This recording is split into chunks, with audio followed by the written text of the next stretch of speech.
Hello teachers, good evening. Educational psychology in the third unit, motivation and learning. That in the third session, conduct. So let me welcome you all to the session. Our presentation slide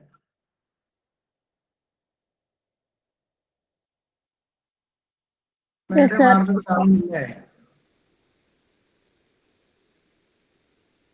Yes or no? Okay. So we studied what is motivation and learning. Okay, meaning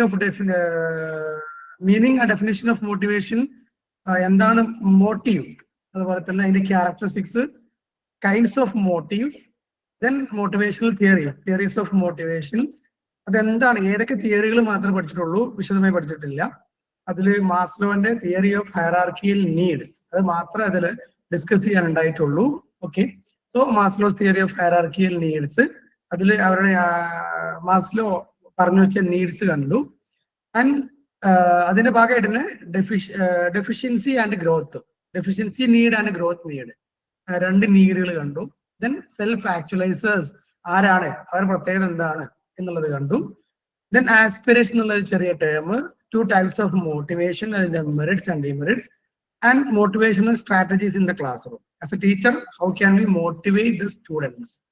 Motivating teacher learning motivation learning session start learning definition skip then natural factors influencing learning theories association theory, field theory theory and association theory SR theory, stimulus response theory intro then difference between association theory and field theory, and theory differences. Then Thorndike's connectionism characteristics, trial and error learning. Characteristics this text just add Thorndike's law law of readiness, law of exercise, law of effect. Law educational implication limitation. Okay. Then classical conditioning introduce class classical conditioning in the diagram classical conditioning photo Pavlov's experiment okay. Even Pavlov conditioning in the land. Ivan Pavlov's theory, classical conditioning in the theory, that theory in the slide. Okay. We have theory in Mumbai, terms, experiment conducted idea. Kanya class fast so anyway, this dog hungry best dog right. So food process. Food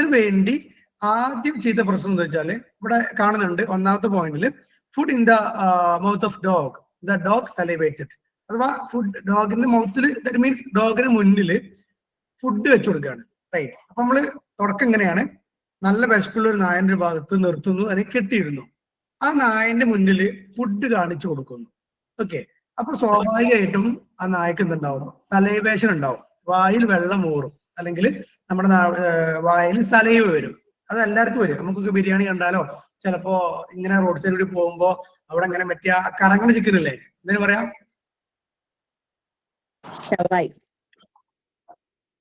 ഷവർമല്ല, chicken മൊത്തമായി അങ്ങനെ ബ്രോസ്റ്റും ഷവായും ഒക്കെ കാണുമ്പോ നമ്മുടെ വായിൽ വെള്ളം ഊറുന്ന പോലെ ഈ നായന്റെ വായിൽ വെള്ളം ഊറി. ഇതിനെ നമ്മൾ UCS, US, UCR എന്നൊക്കെയാണ് പറയുന്നത്. അഥവാ ആദ്യം നമ്മൾ ഈ ഒരു ഫുഡ് കൊടുത്തു, ആ സമയത്ത് സലൈവ് വന്നു. അത് അൺകണ്ടീഷൻഡ് സ്റ്റിമുലസ് ആണ് ആ ഫുഡ് എന്ന് പറയുന്നത്.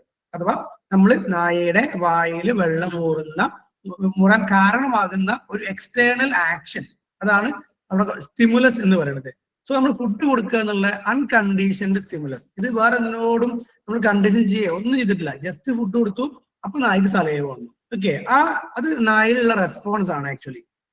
അതാണ് അൺകണ്ടീഷൻഡ് റെസ്പോൺസ് എന്ന് പറയുന്നത്, UCR. ഓക്കെ, ഫുഡ് കണ്ടു, വായിൽ വെള്ളം വരും, സലൈവ വന്നു. ഇത് അൺകണ്ടീഷൻഡ് സ്റ്റിമുലസ് ആണ്, ഇത് അൺകണ്ടീഷൻഡ് റെസ്പോൺസ് ആണ്. ഓക്കെ, എന്നിട്ട് he presented food A second after ringing A bell. പിന്നീട് എന്ത് സംഭവിക്കുന്നു വെച്ചാല് ഒരു ബെല്ലടിക്കും, അപ്പം എന്നിട്ട് ഫുഡ് കൊടുക്കും. ഓക്കെ, ബെല്ലടിച്ചു, ഫുഡ് കൊടുത്തു. അപ്പൊ ഈ ബെല്ല് ആദ്യം കേൾക്കുമ്പോൾ there is no response to the bell. നായയിൽ എന്ത് വന്നിട്ടില്ല, ഒരു വ്യത്യാസവും ഉണ്ടായിട്ടില്ല. കാരണം ബെല്ലടിച്ചുകൊണ്ട് നായയും ബെല്ലും തമ്മിലൊന്നും ഒരു കണക്ഷൻ ഉണ്ടായിരുന്നില്ല. അതുകൊണ്ട് തന്നെ ആ ബെല്ലിനെ നമ്മൾ വിളിക്കുന്ന പേരാണ് ന്യൂട്രൽ സ്റ്റിമുലസ്. ഓക്കെ, അത് അവിടെ കണ്ടീഷനിങ്ങോ ഒന്നും നടന്നിട്ടില്ല, വെറുതെ ഒരു ബെല്ലടിച്ചു. ഓക്കെ, എന്നിട്ട് ഫുഡ് കൊടുത്തു. ഈ ഫുഡിന് മുമ്പ് അടിച്ച ബെല്ലിനെ വിളിക്കുന്ന പേരാണ് ന്യൂട്രൽ സ്റ്റിമുലസ് എന്ന് പറയുന്നത്. ഓക്കെ, അപ്പൊ നായ്ക്ക് അപ്പൊ ഒരു തരത്തിൽ റെസ്പോൺസും ഉണ്ടായിട്ടില്ല. പിന്നീട് പെയ്ഡ് ബെൽ വിത്ത് ഫുഡ്. പിന്നെ വരുന്ന ദിവസങ്ങളിൽ ബെല്ലടിക്കും, ഫുഡ് കൊടുക്കും, ബെല്ലടിക്കും, ഫുഡ് കൊടുക്കും. അവിടെ ഈ ഫുഡിനെ ബെല്ലുമായി കണക്ട് ചെയ്യാണ്.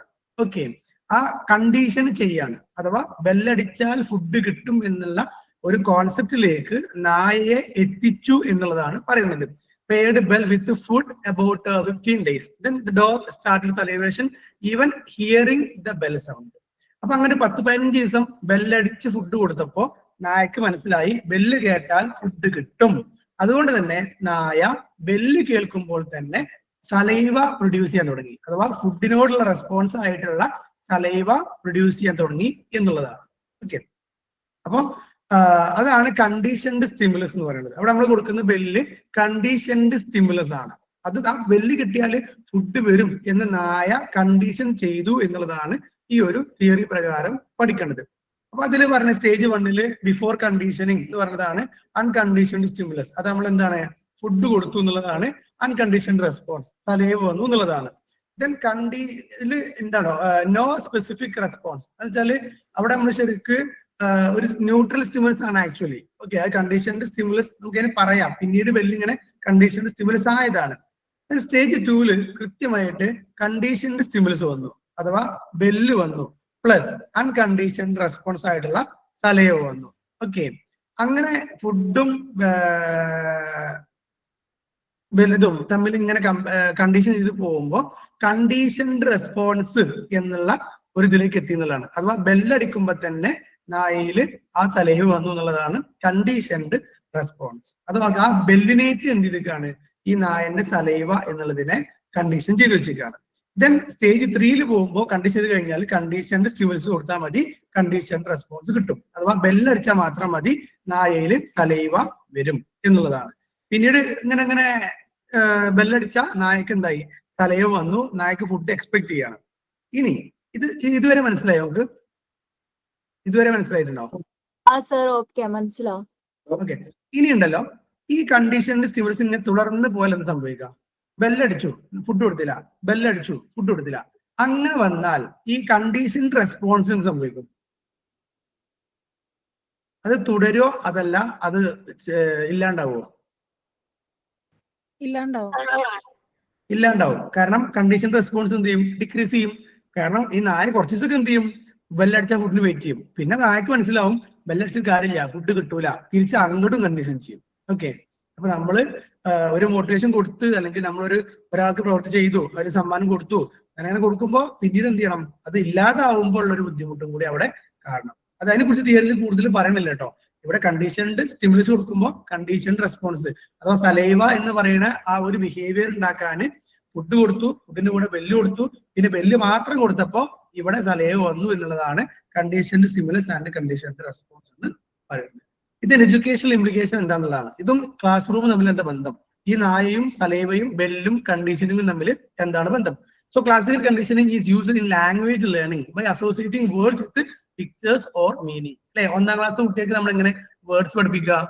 നമ്മൾ ആദ്യം ഒരു പിക്ചർ കാണിച്ചു കൊടുക്കും, ആ പിക്ചറിന്റെ കൂടെ ഒരു എഴുത്ത് ഉണ്ടാവും, ഈ പിക്ചർ കാണുമ്പോൾ ഈ എഴുത്ത് എന്ത് ചെയ്യും, അവർക്ക് മനസ്സിലാവും. ഒരു ഡോഗിന്റെ പിക്ചർ ചോദിച്ചിട്ട് ഡോഗ് DOG ഡോഗ് എന്ന് കാണിക്കും അല്ലെ.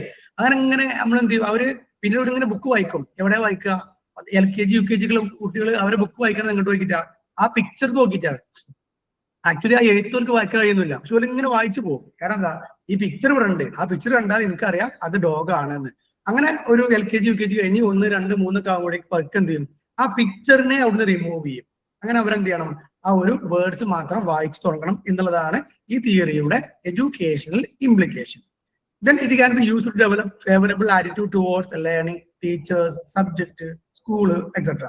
അഥവാ സ്കൂൾ എന്നുള്ള ഒരു ഒബ്ജക്റ്റിനെ ഒരു ഹാപ്പിനെസ് എന്നുള്ളതിലേക്ക് കണക്ട് ചെയ്യാം.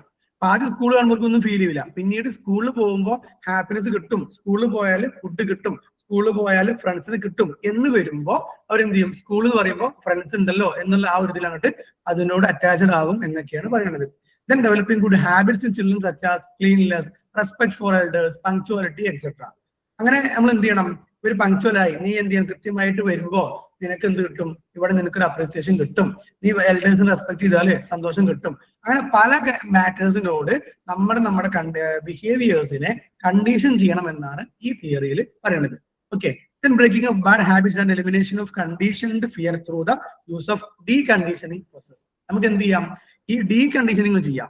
നമുക്ക് എന്ത് ചെയ്യാം, ഒരു കുട്ടിക്ക് പിന്നെ പുറത്തു പോകുന്നു അല്ലെങ്കിൽ ഫ്രണ്ട്സിനെ കാണുന്നു, അവൻ എന്തെങ്കിലും ഒരു ഇപ്പം പിന്നെ ഡ്രഗ്സ് കിട്ടുന്നു, അങ്ങനെയൊക്കെയുള്ള സംഭവങ്ങൾ അവിടെ കണ്ടീഷൻ ചെയ്തിട്ടുണ്ടാവും. ഫ്രണ്ട്സിന് പോകുന്നു ഡ്രഗ്സ് കിട്ടുന്നു, ഫ്രണ്ട്സിന് പോകുന്നു ഡ്രഗ്സ് കിട്ടുന്നു. അപ്പൊ അങ്ങനെ അവൻ കണ്ടീഷൻ ചെയ്യുമ്പോൾ നമുക്ക് അവനെ കണ്ടീഷൻ ചെയ്തിട്ടുള്ള ആ ഒരു സ്റ്റിമുലസിനോട് മാറ്റിയാൽ മതി. ഫ്രണ്ട്സിന് പോണില്ല എന്നെങ്കിലും എന്തുണ്ടാവില്ല.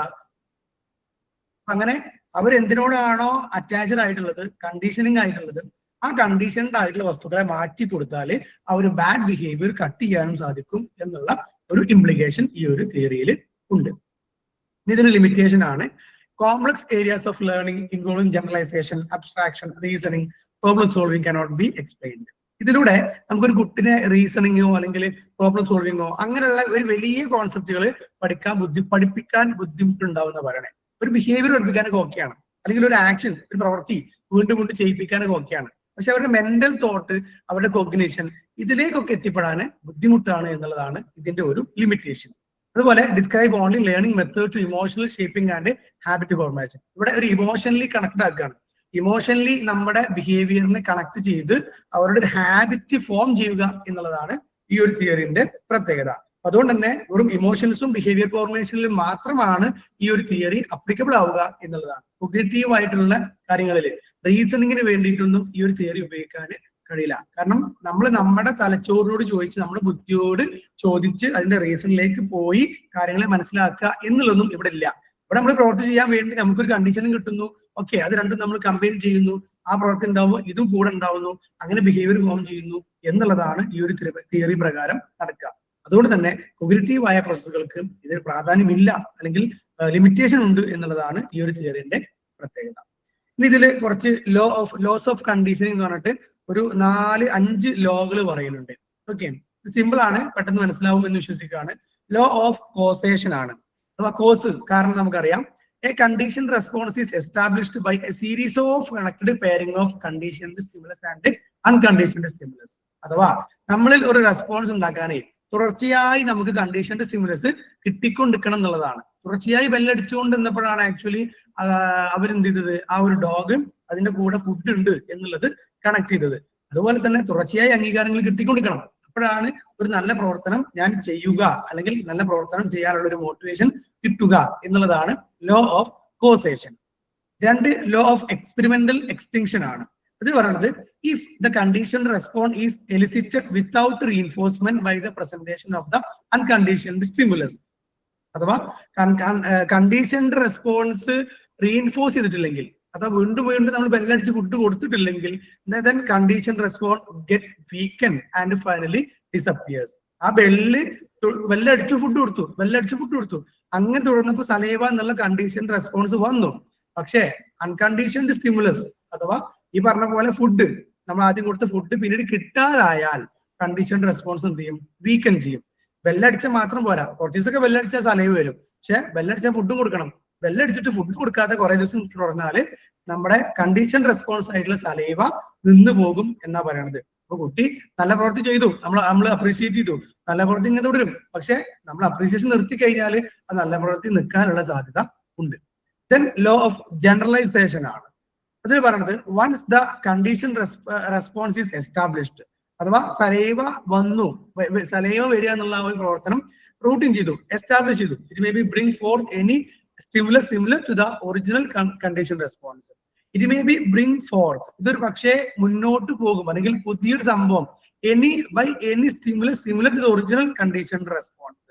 അപ്പൊ കണ്ടീഷൻ സ്റ്റിമുലസ് ബെല്ലടിച്ചപ്പോ സലൈവ വന്നു സങ്കല്പിക്കുക. എന്നാൽ പിന്നെ ഇങ്ങനെ വന്നിട്ട് ബെല്ലല്ല, ഒരാളൊരു കമ്പി നിലത്ത് കിട്ടതാണ്. കമ്പി നിലത്ത് കിട്ടാൽ ഏകദേശം ബെല്ലിന്റെ സൗണ്ട് കേട്ടാൽ നമുക്ക് എന്ത് വരും? ബെല്ലടിച്ചു, ഫുഡ് വരും എന്നുള്ള രീതിയിലേക്ക് നമ്മൾ മാറും. അങ്ങനെ സിമിലർ ഒബ്ജക്റ്റുകൾ വന്നാൽ, സിമിലർ സ്റ്റിമുലസ് വന്നാൽ റെസ്പോൺസ് ഉണ്ടാവാനുള്ള സാധ്യതയുണ്ട് അല്ലെ. നമ്മളിപ്പോ ഡോക്ടറെ കാണുമ്പോൾ പിന്നെ നമുക്ക് പേടിയാണ്, ഡോക്ടർ സിറിഞ്ച് നമ്മൾ കണക്റ്റഡ് ആയി പോയി സങ്കല്പിക്കാം. അപ്പോ പിന്നെ നമ്മൾ ഈ ഒരു വെള്ളമിട്ട് വേറൊരാൾ വന്നാലും നമുക്ക് പച്ചറപ്പേ എന്നുള്ള പോലെ വരും. അതല്ലെങ്കിൽ പോലീസ് ജീപ്പിനെ കണ്ടു, പോലീസ് നമ്മളെ പിടിച്ചു, നമുക്ക് പേടിയാണ്. പോലീസ് ജീപ്പിന് പേടിയാണെങ്കിൽ പിന്നീട് ചിലപ്പോൾ പോലീസിന്റെ മാറ്റിലെ വേറെ ജീപ്പ് കണ്ടാൽ തന്നെ ഒരു പേടി ഫീൽ ചെയ്യും എന്നുള്ളതാണ്. ജനറലൈസ് ചെയ്യാനുള്ള സാധ്യത ഉണ്ട് എന്നുള്ളതാണ് ലോ ഓഫ് ജനറലൈസേഷൻ എന്ന് പറയുന്ന മൂന്നാമത്തെ ലോ. 4 ലോ ഓഫ് ഡിസ്ക്രിമിനേഷൻ ആണ്. എ സെലക്റ്റീവ് CR അഥവാ condition response can be established by selective reinforcement. അപ്പൊ നമുക്കൊരു പ്രത്യേക തരം റെസ്പോൺസ് വേണമെങ്കിൽ ഒരു പ്രത്യേക തരം എന്ത് കൊടുക്കാം? റീഇൻഫോഴ്സ്മെന്റ് കൊടുക്കാം എന്നാണ് പറയുന്നത്. An organism learn to respond differently to distinct stimuli. അത് ബെല്ലിനോട് നമ്മൾ ഇങ്ങനെ റെസ്പോണ്ട് ചെയ്തു, ഇനി നമുക്ക് മറ്റൊരു സ്റ്റിമുലസ് കൊടുത്തുകൊണ്ട് വേറെ റെസ്പോൺസ് ഉണ്ടാക്കാം. ഓക്കെ, അഥവാ എന്നും ഒരേ റെസ്പോൺസിന് ഒരേ സ്റ്റിമുലി തന്നെ പറ്റണമെന്നില്ല, അല്ലെങ്കിൽ ഒരേ സ്റ്റിമുലി കൊണ്ട് വ്യത്യസ്തമായ ബിഹേവിയേഴ്സ് നമുക്ക് ഉണ്ടാക്കാൻ പറ്റിക്കോളണമെന്നില്ല. ഓക്കെ, സലൈവ വരാൻ വേണ്ടി ബെല്ലെടുത്തു, ഇനി പേടി വരണമെങ്കിൽ വേറെ എന്തെങ്കിലും കൊടുക്കേണ്ടി വരും. ഓക്കെ, അപ്പം നമ്മൾ കൊടുക്കുന്ന സ്റ്റിമുലസിനനുസരിച്ച് റെസ്പോൺസ് ഉണ്ടാകും. എന്നാൽ സെലക്ടഡ് റെസ്പോൺസ് കിട്ടണമെങ്കിൽ സെലക്ടഡ് ആയിട്ടുള്ള സ്റ്റിമുലി കൊടുക്കണം. അപ്പൊ നമ്മൾ കണ്ടീഷൻ ചെയ്യുമ്പോൾ മാറി മാറി കണ്ടീഷൻ ചെയ്ത് കൊടുക്കണം എന്നാണ് ലോ ഓഫ് ഡിസ്ക്രിമിനേഷനിൽ പറയുന്നത്. Then law of higher order conditioning ആണ്. The pairing of a neutral stimulus with unconditioned stimulus result not only it is becoming a conditioned stimulus, അഥവാ നമ്മള് ബെല്ല് എന്ന് പറയുന്ന കണ്ടീഷൻഡ് സ്റ്റിമുലസിന്റെ കൂടെ അൺകണ്ടീഷൻഡ് സ്റ്റിമുലസ് എന്ന് പറയുന്ന ഫുഡ് കൂടി കൊടുത്തു. That not only it is becoming a conditioned stimulus for the response, but also it is becoming reinforcing stimulus in its own right. എപ്പോഴും അതൊരു കണ്ടീഷൻ തന്നെ ആവണമെന്നില്ല, അത് നമുക്കൊരു റീഇൻഫോഴ്സ് ആകാം, ഒരു പ്രചോദനമായി മാറാം എന്നാണ് പറയുന്നത്.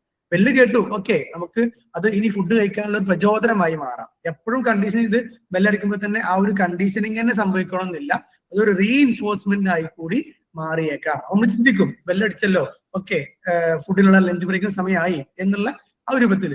ബെല്ലടിച്ചില്ലെങ്കിൽ നമ്മൾ ചിന്തിക്കുമായിരിക്കും, പക്ഷെ ബെല്ലടിക്കുമ്പോൾ നമ്മൾ എന്ത് ചെയ്യുക? ചിന്തിക്കുകയാണ്. നമുക്കൊരു റീഇൻഫോഴ്സ്മെന്റ് ആണ്, ഒരു മോട്ടിവേഷൻ ആണ് അടുത്തൊരു പ്രവർത്തനം ചെയ്യാൻ. ആ രൂപത്തിലേക്ക് ഒരു റീഇൻഫോഴ്സ്മെന്റ് ആയിട്ടും ഒരു പക്ഷെ നമ്മൾ കൊടുക്കുന്ന കണ്ടീഷൻഡ് സ്റ്റിമുലസ് മാറിയേക്കാം, അഥവാ ന്യൂട്രൽ സ്റ്റിമുലസ് മാറിയേക്കാം എന്നൊക്കെയാണ് law of higher order conditioning എന്ന് പറയുന്നത്. ഇവിടെ ആക്ച്വലി ഈ വ്യക്തി എന്ത് ചെയ്യാണ്? ഒന്നുകൂടി ചിന്തിച്ച് ആ ഒരു നമ്മൾ കൊടുത്ത സ്റ്റിമുലസുമായിട്ട് നമ്മൾ ഒന്നുകൂടി ചിന്തിച്ച് ഒരു കണക്ഷൻ ഉണ്ടാക്കി എടുക്കുക എന്നുള്ളതാണ് ലോ ഓഫ് ഹയർ ഓർഡർ കണ്ടീഷനിങ്ങിൽ പറയുന്നത്. ഇതൊക്കെ ഒരു സൈഡ് ആയിട്ട് വരുന്ന ഈ ഒരു ക്ലാസിക്കൽ കണ്ടീഷനിങ്ങിന്റെ ഭാഗമായിട്ട് വരുന്ന കണ്ടീഷനിങ് ആണ് കേട്ടോ.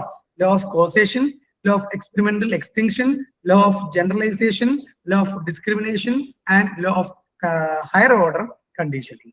ഇത് ഇനി ഒറ്റടിക്ക് പറയുമ്പോൾ എത്രത്തോളം മനസ്സിലാവുന്നൊന്നും എനിക്കറിയില്ല.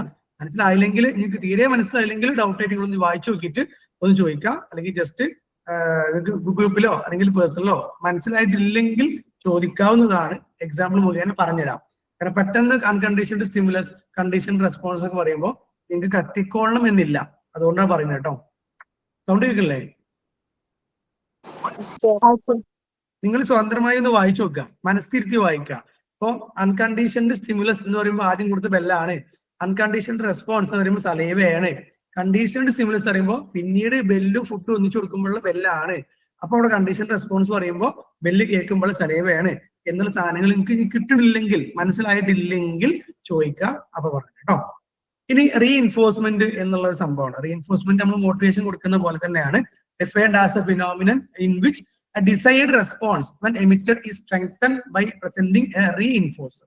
നമ്മൾ ഒരാളുടെ ഒരു സ്വഭാവം, ഒരു നല്ല സ്വഭാവം ബൂസ്റ്റ് ചെയ്യാൻ വേണ്ടി നമ്മൾ ഒരു റീഇൻഫോഴ്സർ, ഓക്കെ, നമ്മൾ കൊടുക്കുന്ന ഒരു അവർക്ക് ഒരു പ്രചോദനം, ഇനിയും ചെയ്യാൻ വേണ്ടി കൊടുക്കുന്ന ഒരു പ്രചോദനമാണ് thereby increasing the frequency of occurrence of the particular response. അല്ലേ, ഒരാള് നേരത്തെ വന്നു, ഓക്കെ, ഇത് നല്ല കുട്ടിയാണ്, ഈ പശ്ചിമത്തിൽ ഇരിക്ക്, അല്ലെങ്കിൽ ഈ അടിപൊളിയാണ് എന്ന് പറഞ്ഞൊരു റീഇൻഫോഴ്സ്മെന്റ് കൊടുത്താൽ വീണ്ടും വീണ്ടും ആ ഒരു നേരത്തെ വരാനുള്ള ഒരു കുട്ടിന്റെ ടെൻഡൻസി, ഒരു പോസിറ്റീവ് ആറ്റിറ്റ്യൂഡ് വീണ്ടും വീണ്ടും അത് കൂട്ടാൻ സഹായിക്കുന്നതാണ് റീഇൻഫോഴ്സ്മെന്റ്. സോ റീഇൻഫോഴ്സ്മെന്റ് നമുക്ക് രണ്ട് തരത്തിലുണ്ട്, പോസിറ്റീവ്, നെഗറ്റീവ് റീഇൻഫോഴ്സ്മെന്റ് ഉണ്ട്. ഓക്കെ, ഇവിടെ ഒരു കുട്ടി നമ്മൾ ആദ്യ ഡെഫിനിഷൻ നോക്കാം. Any stimulus is applied following an operate response strengthen the probability of occurrence of that response. നമ്മളൊരു കുട്ടി നല്ല പ്രവർത്തനം ചെയ്തു, ഒരു സ്റ്റിമുലസ് അഥവാ ഒരു പ്രവർത്തനം ചെയ്തു, ഹോംവർക്ക് കംപ്ലീറ്റ് ചെയ്തു, അങ്ങനെയാണെങ്കിൽ നമ്മളൊരു ഓപ്പറന്റ് റെസ്പോൺസ് കൊടുക്കുകയാണ്. അവിടെ നമ്മൾ ആ കുട്ടിക്ക് ഒരു ഗിഫ്റ്റോ അല്ലെങ്കിൽ ഒരു നല്ല വാക്കോ പറയുകയാണെങ്കിൽ that strengthen the probability of occurrence of that response. കുട്ടിൻ്റെ വീണ്ടും വീണ്ടും ആ ഹോംവർക്ക് കൃത്യമായി ചെയ്യാനുള്ള ഒരു അതിനൊരു പ്രോബബിലിറ്റി ഉണ്ട് എന്ന് പറയണേ, അതിനൊരു സാധ്യതയുണ്ട്. നമുക്ക് എല്ലാവർക്കും ലൈഫിൽ അറിയണതാണ്, എല്ലാവരും ചെയ്യണതാണ്. നല്ല കാര്യം ചെയ്യുമ്പോൾ നമ്മൾ എന്ത് ചെയ്യും, അതിനൊരു റീഇൻഫോഴ്സ്മെന്റ് കൊടുക്കും, അതിനൊരു പ്രചോദനം കൊടുക്കും. അതെന്തിനാ, ആ നല്ല കാര്യം പിന്നെയും പിന്നെയും ചെയ്യാൻ വേണ്ടിയിട്ട്. ഇവിടെ നെഗറ്റീവ് റീഇൻഫോഴ്സ്മെന്റ് എന്ന് പറഞ്ഞാൽ A stimulus in which when removed following an operant response. ഒരു ഉദാഹരണത്തോട് പറഞ്ഞുതരാം. ഒരു കുട്ടി നമ്മളൊരു വർക്ക് കൊടുത്തിട്ട് നമ്മൾ പറയാണ്, ഇത് ബെല്ലടിക്കുമ്പോഴത്തേന് ചെയ്തു വരികയാണെങ്കിൽ, ബെല്ലടിക്കുമ്പോഴത്തേനും കഴിയുകയാണെങ്കിൽ ടീച്ചർ എന്ത് ചെയ്യണില്ല, ഇന്ന് തരുന്ന ഇതിന്റെ കൂടെ തരുന്ന ഹോംവർക്ക് അത് അവര് ചെയ്യണ്ട. ഓക്കെ, അഥവാ ടീച്ചർ ഒരു മാത്സിന്റെ ഒരു പ്രോബ്ലം ക്ലാസ് കൊടുത്തു, അത് എന്ത് ചെയ്യണം, ബെല്ലടിക്കുമ്പോഴേക്ക് ചെയ്ത് തീർക്കണം. അത് കഴിഞ്ഞാൽ ഒരു ഹോംവർക്ക് തരാനുണ്ട്, റൈറ്റ്. അപ്പം ഈ കുട്ടിയോട് പറയാണ്, ഈ തന്ന വർക്ക് കൃത്യമായി നിങ്ങൾ ചെയ്ത് ബെല്ലടിക്കുമ്പോഴേക്ക് എന്നെ കാണിക്കുകയാണെങ്കിൽ ഇന്ന് അത്തരം വ്യക്തികൾക്ക് ഇന്ന് ഹോംവർക്ക് ഇല്ല. ഓക്കെ, അപ്പൊ നമ്മൾ stimulus in which when removed following on operant response. നമ്മൾ കൊടുക്കുന്ന ഓപ്പറന്റ് റെസ്പോൺസ് കൊണ്ട് എന്ത് ചെയ്യാണ്, റിമൂവ് ചെയ്യാം, അഥവാ ആ ഒരു നെഗറ്റീവ് സ്റ്റിമുലസിനെ അവർക്ക് റിമൂവ് ചെയ്യാൻ പറ്റും. ഹോംവർക്ക് ചെയ്യാന്നുള്ള അവർക്ക് ഇഷ്ടമില്ലാത്ത കാര്യത്തിനെ അവർക്ക് ഒഴിവാക്കാൻ പറ്റും. Strengthen the probability of the occurrence of the response. അങ്ങനെ പറയുമ്പോൾ എല്ലാവരും എന്ത് ചെയ്യും, വളരെ പെട്ടെന്ന് ആ ഹോംവർക്ക് ക്ലാസ്സിൽ കൊടുത്ത വർക്ക് ചെയ്ത് ഫിനിഷ് ചെയ്ത് കാണിക്കും എന്നുള്ളതാണ്. അല്ലെങ്കിൽ നമ്മളൊരു ഏരിയ കൊടുത്തു, ക്ലീൻ ചെയ്യാൻ കൊടുത്തു, ഈ ഏരിയ മൊത്തം കൃത്യമായി ക്ലീൻ ചെയ്താൽ നിങ്ങൾക്ക് എന്ത് ചെയ്യാം, ഇനി വേറൊരു ഏരിയ തരുന്നത് ഒഴിവാക്കാം. ഓക്കെ, ക്ലീനിങ്ങിന്റെ വേറെ ഏരിയ ഒഴിവാക്കാം എന്നൊക്കെ പറയാം. അങ്ങനെ നമ്മൾ എന്ത് ചെയ്യും, കൊടുത്ത ഏരിയ അവർ വളരെ പെർഫെക്റ്റ് ആയിട്ട് ചെയ്യും. എന്തിനാണ് അവർ അത് പെർഫെക്റ്റ് ആയി ചെയ്യുന്നത്, ഇനി വരാൻ പോകുന്ന ഒരു നെഗറ്റീവ് എക്സ്പീരിയൻസ് ഒഴിവാക്കാൻ വേണ്ടിയാണ് അങ്ങനെ പറയുന്നത്. ഓക്കെ, അഥവാ നമ്മളൊരു പോസിറ്റീവായ സംഭവം കൊടുത്തിട്ട് അതിനൊരു കണ്ടീഷൻ വെക്കുകയാണ്, അത് കൃത്യമായി നിങ്ങൾ ചെയ്താൽ നിങ്ങൾക്ക് നെഗറ്റീവ് ഇംപ്രഷൻ അല്ലെങ്കിൽ വരാൻ ഒഴിവാക്കി തരാം എന്ന് പറയുന്നതാണ് നെഗറ്റീവ് റീഇൻഫോഴ്സ്മെന്റ്. ഓക്കെ, ഇവിടെ നെഗറ്റീവ് റീഇൻഫോഴ്സ്മെന്റ് പറയുമ്പോൾ പല ആളുകളും നമ്മൾ ഈ ഇന്ന് കൃത്യമായി വന്നില്ലെങ്കിൽ എനിക്ക് ഫൈൻ ഉണ്ടാവും, അല്ലെങ്കിൽ എനിക്ക് ഞാൻ അടി കിട്ടും, അല്ലെങ്കിൽ എനിക്ക് ഇമ്പോഷൻ തരും എന്ന് പറയുന്നതല്ല ആക്ച്വലി നെഗറ്റീവ് റീഇൻഫോഴ്സ്മെന്റ് കേട്ടോ. അത് പണിഷ്മെന്റ് ആണ്. Punishment is not a negative reinforcement. പ്രത്യേകം ശ്രദ്ധിക്കുക. പണിഷ്മെന്റ് പറയുന്നത് ഒരു പ്രവൃത്തി നെഗറ്റീവായി ചെയ്തു, അത് ഇനി ചെയ്യാതെക്കാൻ വേണ്ടി നമ്മൾ അവർക്ക് നെഗറ്റീവ് എക്സ്പീരിയൻസ് കൊടുക്കുന്നതാണ് ആക്ച്വലി പണിഷ്മെന്റ് എന്ന് പറയുന്നത്. ഇവിടെ പോസിറ്റീവ് റീഇൻഫോഴ്സ്മെന്റ് എന്ന് പറയുന്നത് ഒരാളുടെ പോസിറ്റീവ് ബിഹേവിയർ ബൂസ്റ്റ് ചെയ്യാൻ വേണ്ടി അവർക്ക് ഒരു പോസിറ്റീവായ ഒരു റീഇൻഫോഴ്സ്മെന്റ് കൊടുക്കുന്നതാണ് പോസിറ്റീവ് റീഇൻഫോഴ്സ്മെന്റ്. നെഗറ്റീവ് റീഇൻഫോഴ്സ്മെന്റ് എന്നുള്ളത് അവർക്ക് നമ്മൾ ഒരു ഓഫർ കൊടുക്കുകയാണ്, മറ്റൊരു നെഗറ്റീവ് ആയിട്ടുള്ള ബിഹേവിയർ ഇല്ലാതിരിക്കാൻ അല്ലെങ്കിൽ അത് അവർ ചെയ്യാതിരിക്കാൻ വേണ്ടിയിട്ട്, അതല്ലെങ്കിൽ അവർക്ക് ഒരു നെഗറ്റീവ് എക്സ്പീരിയൻസ് ഒഴിവാക്കാൻ വേണ്ടി ഒരു വർക്കിൽ എന്ത് ചെയ്യാണ്, നിങ്ങൾ കോൺസെൻട്രേറ്റ് ചെയ്യണം, പെർഫെക്റ്റ് ആവണം എന്ന് പറയലാണ് നെഗറ്റീവ് റീഇൻഫോഴ്സ്മെന്റ്. ജസ്റ്റ് ഒന്ന് ഡെഫിനിഷൻ ആണ്, എക്സാമ്പിൾ ഇതിൽ ഇട്ടിട്ടില്ല, എക്സാമ്പിൾ നിങ്ങൾ ബുക്കിലുണ്ട് എന്ന് വിശ്വസിക്കുകയാണ്. അതവിടെ കഴിഞ്ഞു. പാവ്ലോവിന്റെ ക്ലാസിക്കൽ കണ്ടീഷനിങ് ആണ് നമ്മൾ അവിടെ കണ്ടത്. ഇനി സ്കിന്നറുടെ ഓപ്പറന്റ് കണ്ടീഷനിങ് എന്നുള്ളതാണ്. ഇതൊരു സ്കിന്നർ ബോക്സ് നിങ്ങൾക്ക് കാണാൻ പറ്റും. ഇപ്പൊ സ്ക്രീനിൽ നിങ്ങളൊരു സ്കിന്നർ ബോക്സ് ആണ് കാണുന്നത്. സ്കിന്നർ എന്ന് പറയുന്ന സൈക്കോളജിസ്റ്റ് നടത്തിയ എക്സ്പെരിമെന്റ് ആണ് ഇവിടെ ഉള്ളത്. ഇവിടെ ഈ കൂട്ടിൽ ഉള്ള റാറ്റിന്റെ പ്രത്യേകത എന്താ പറയുക, നമുക്ക് എന്തായിരിക്കും?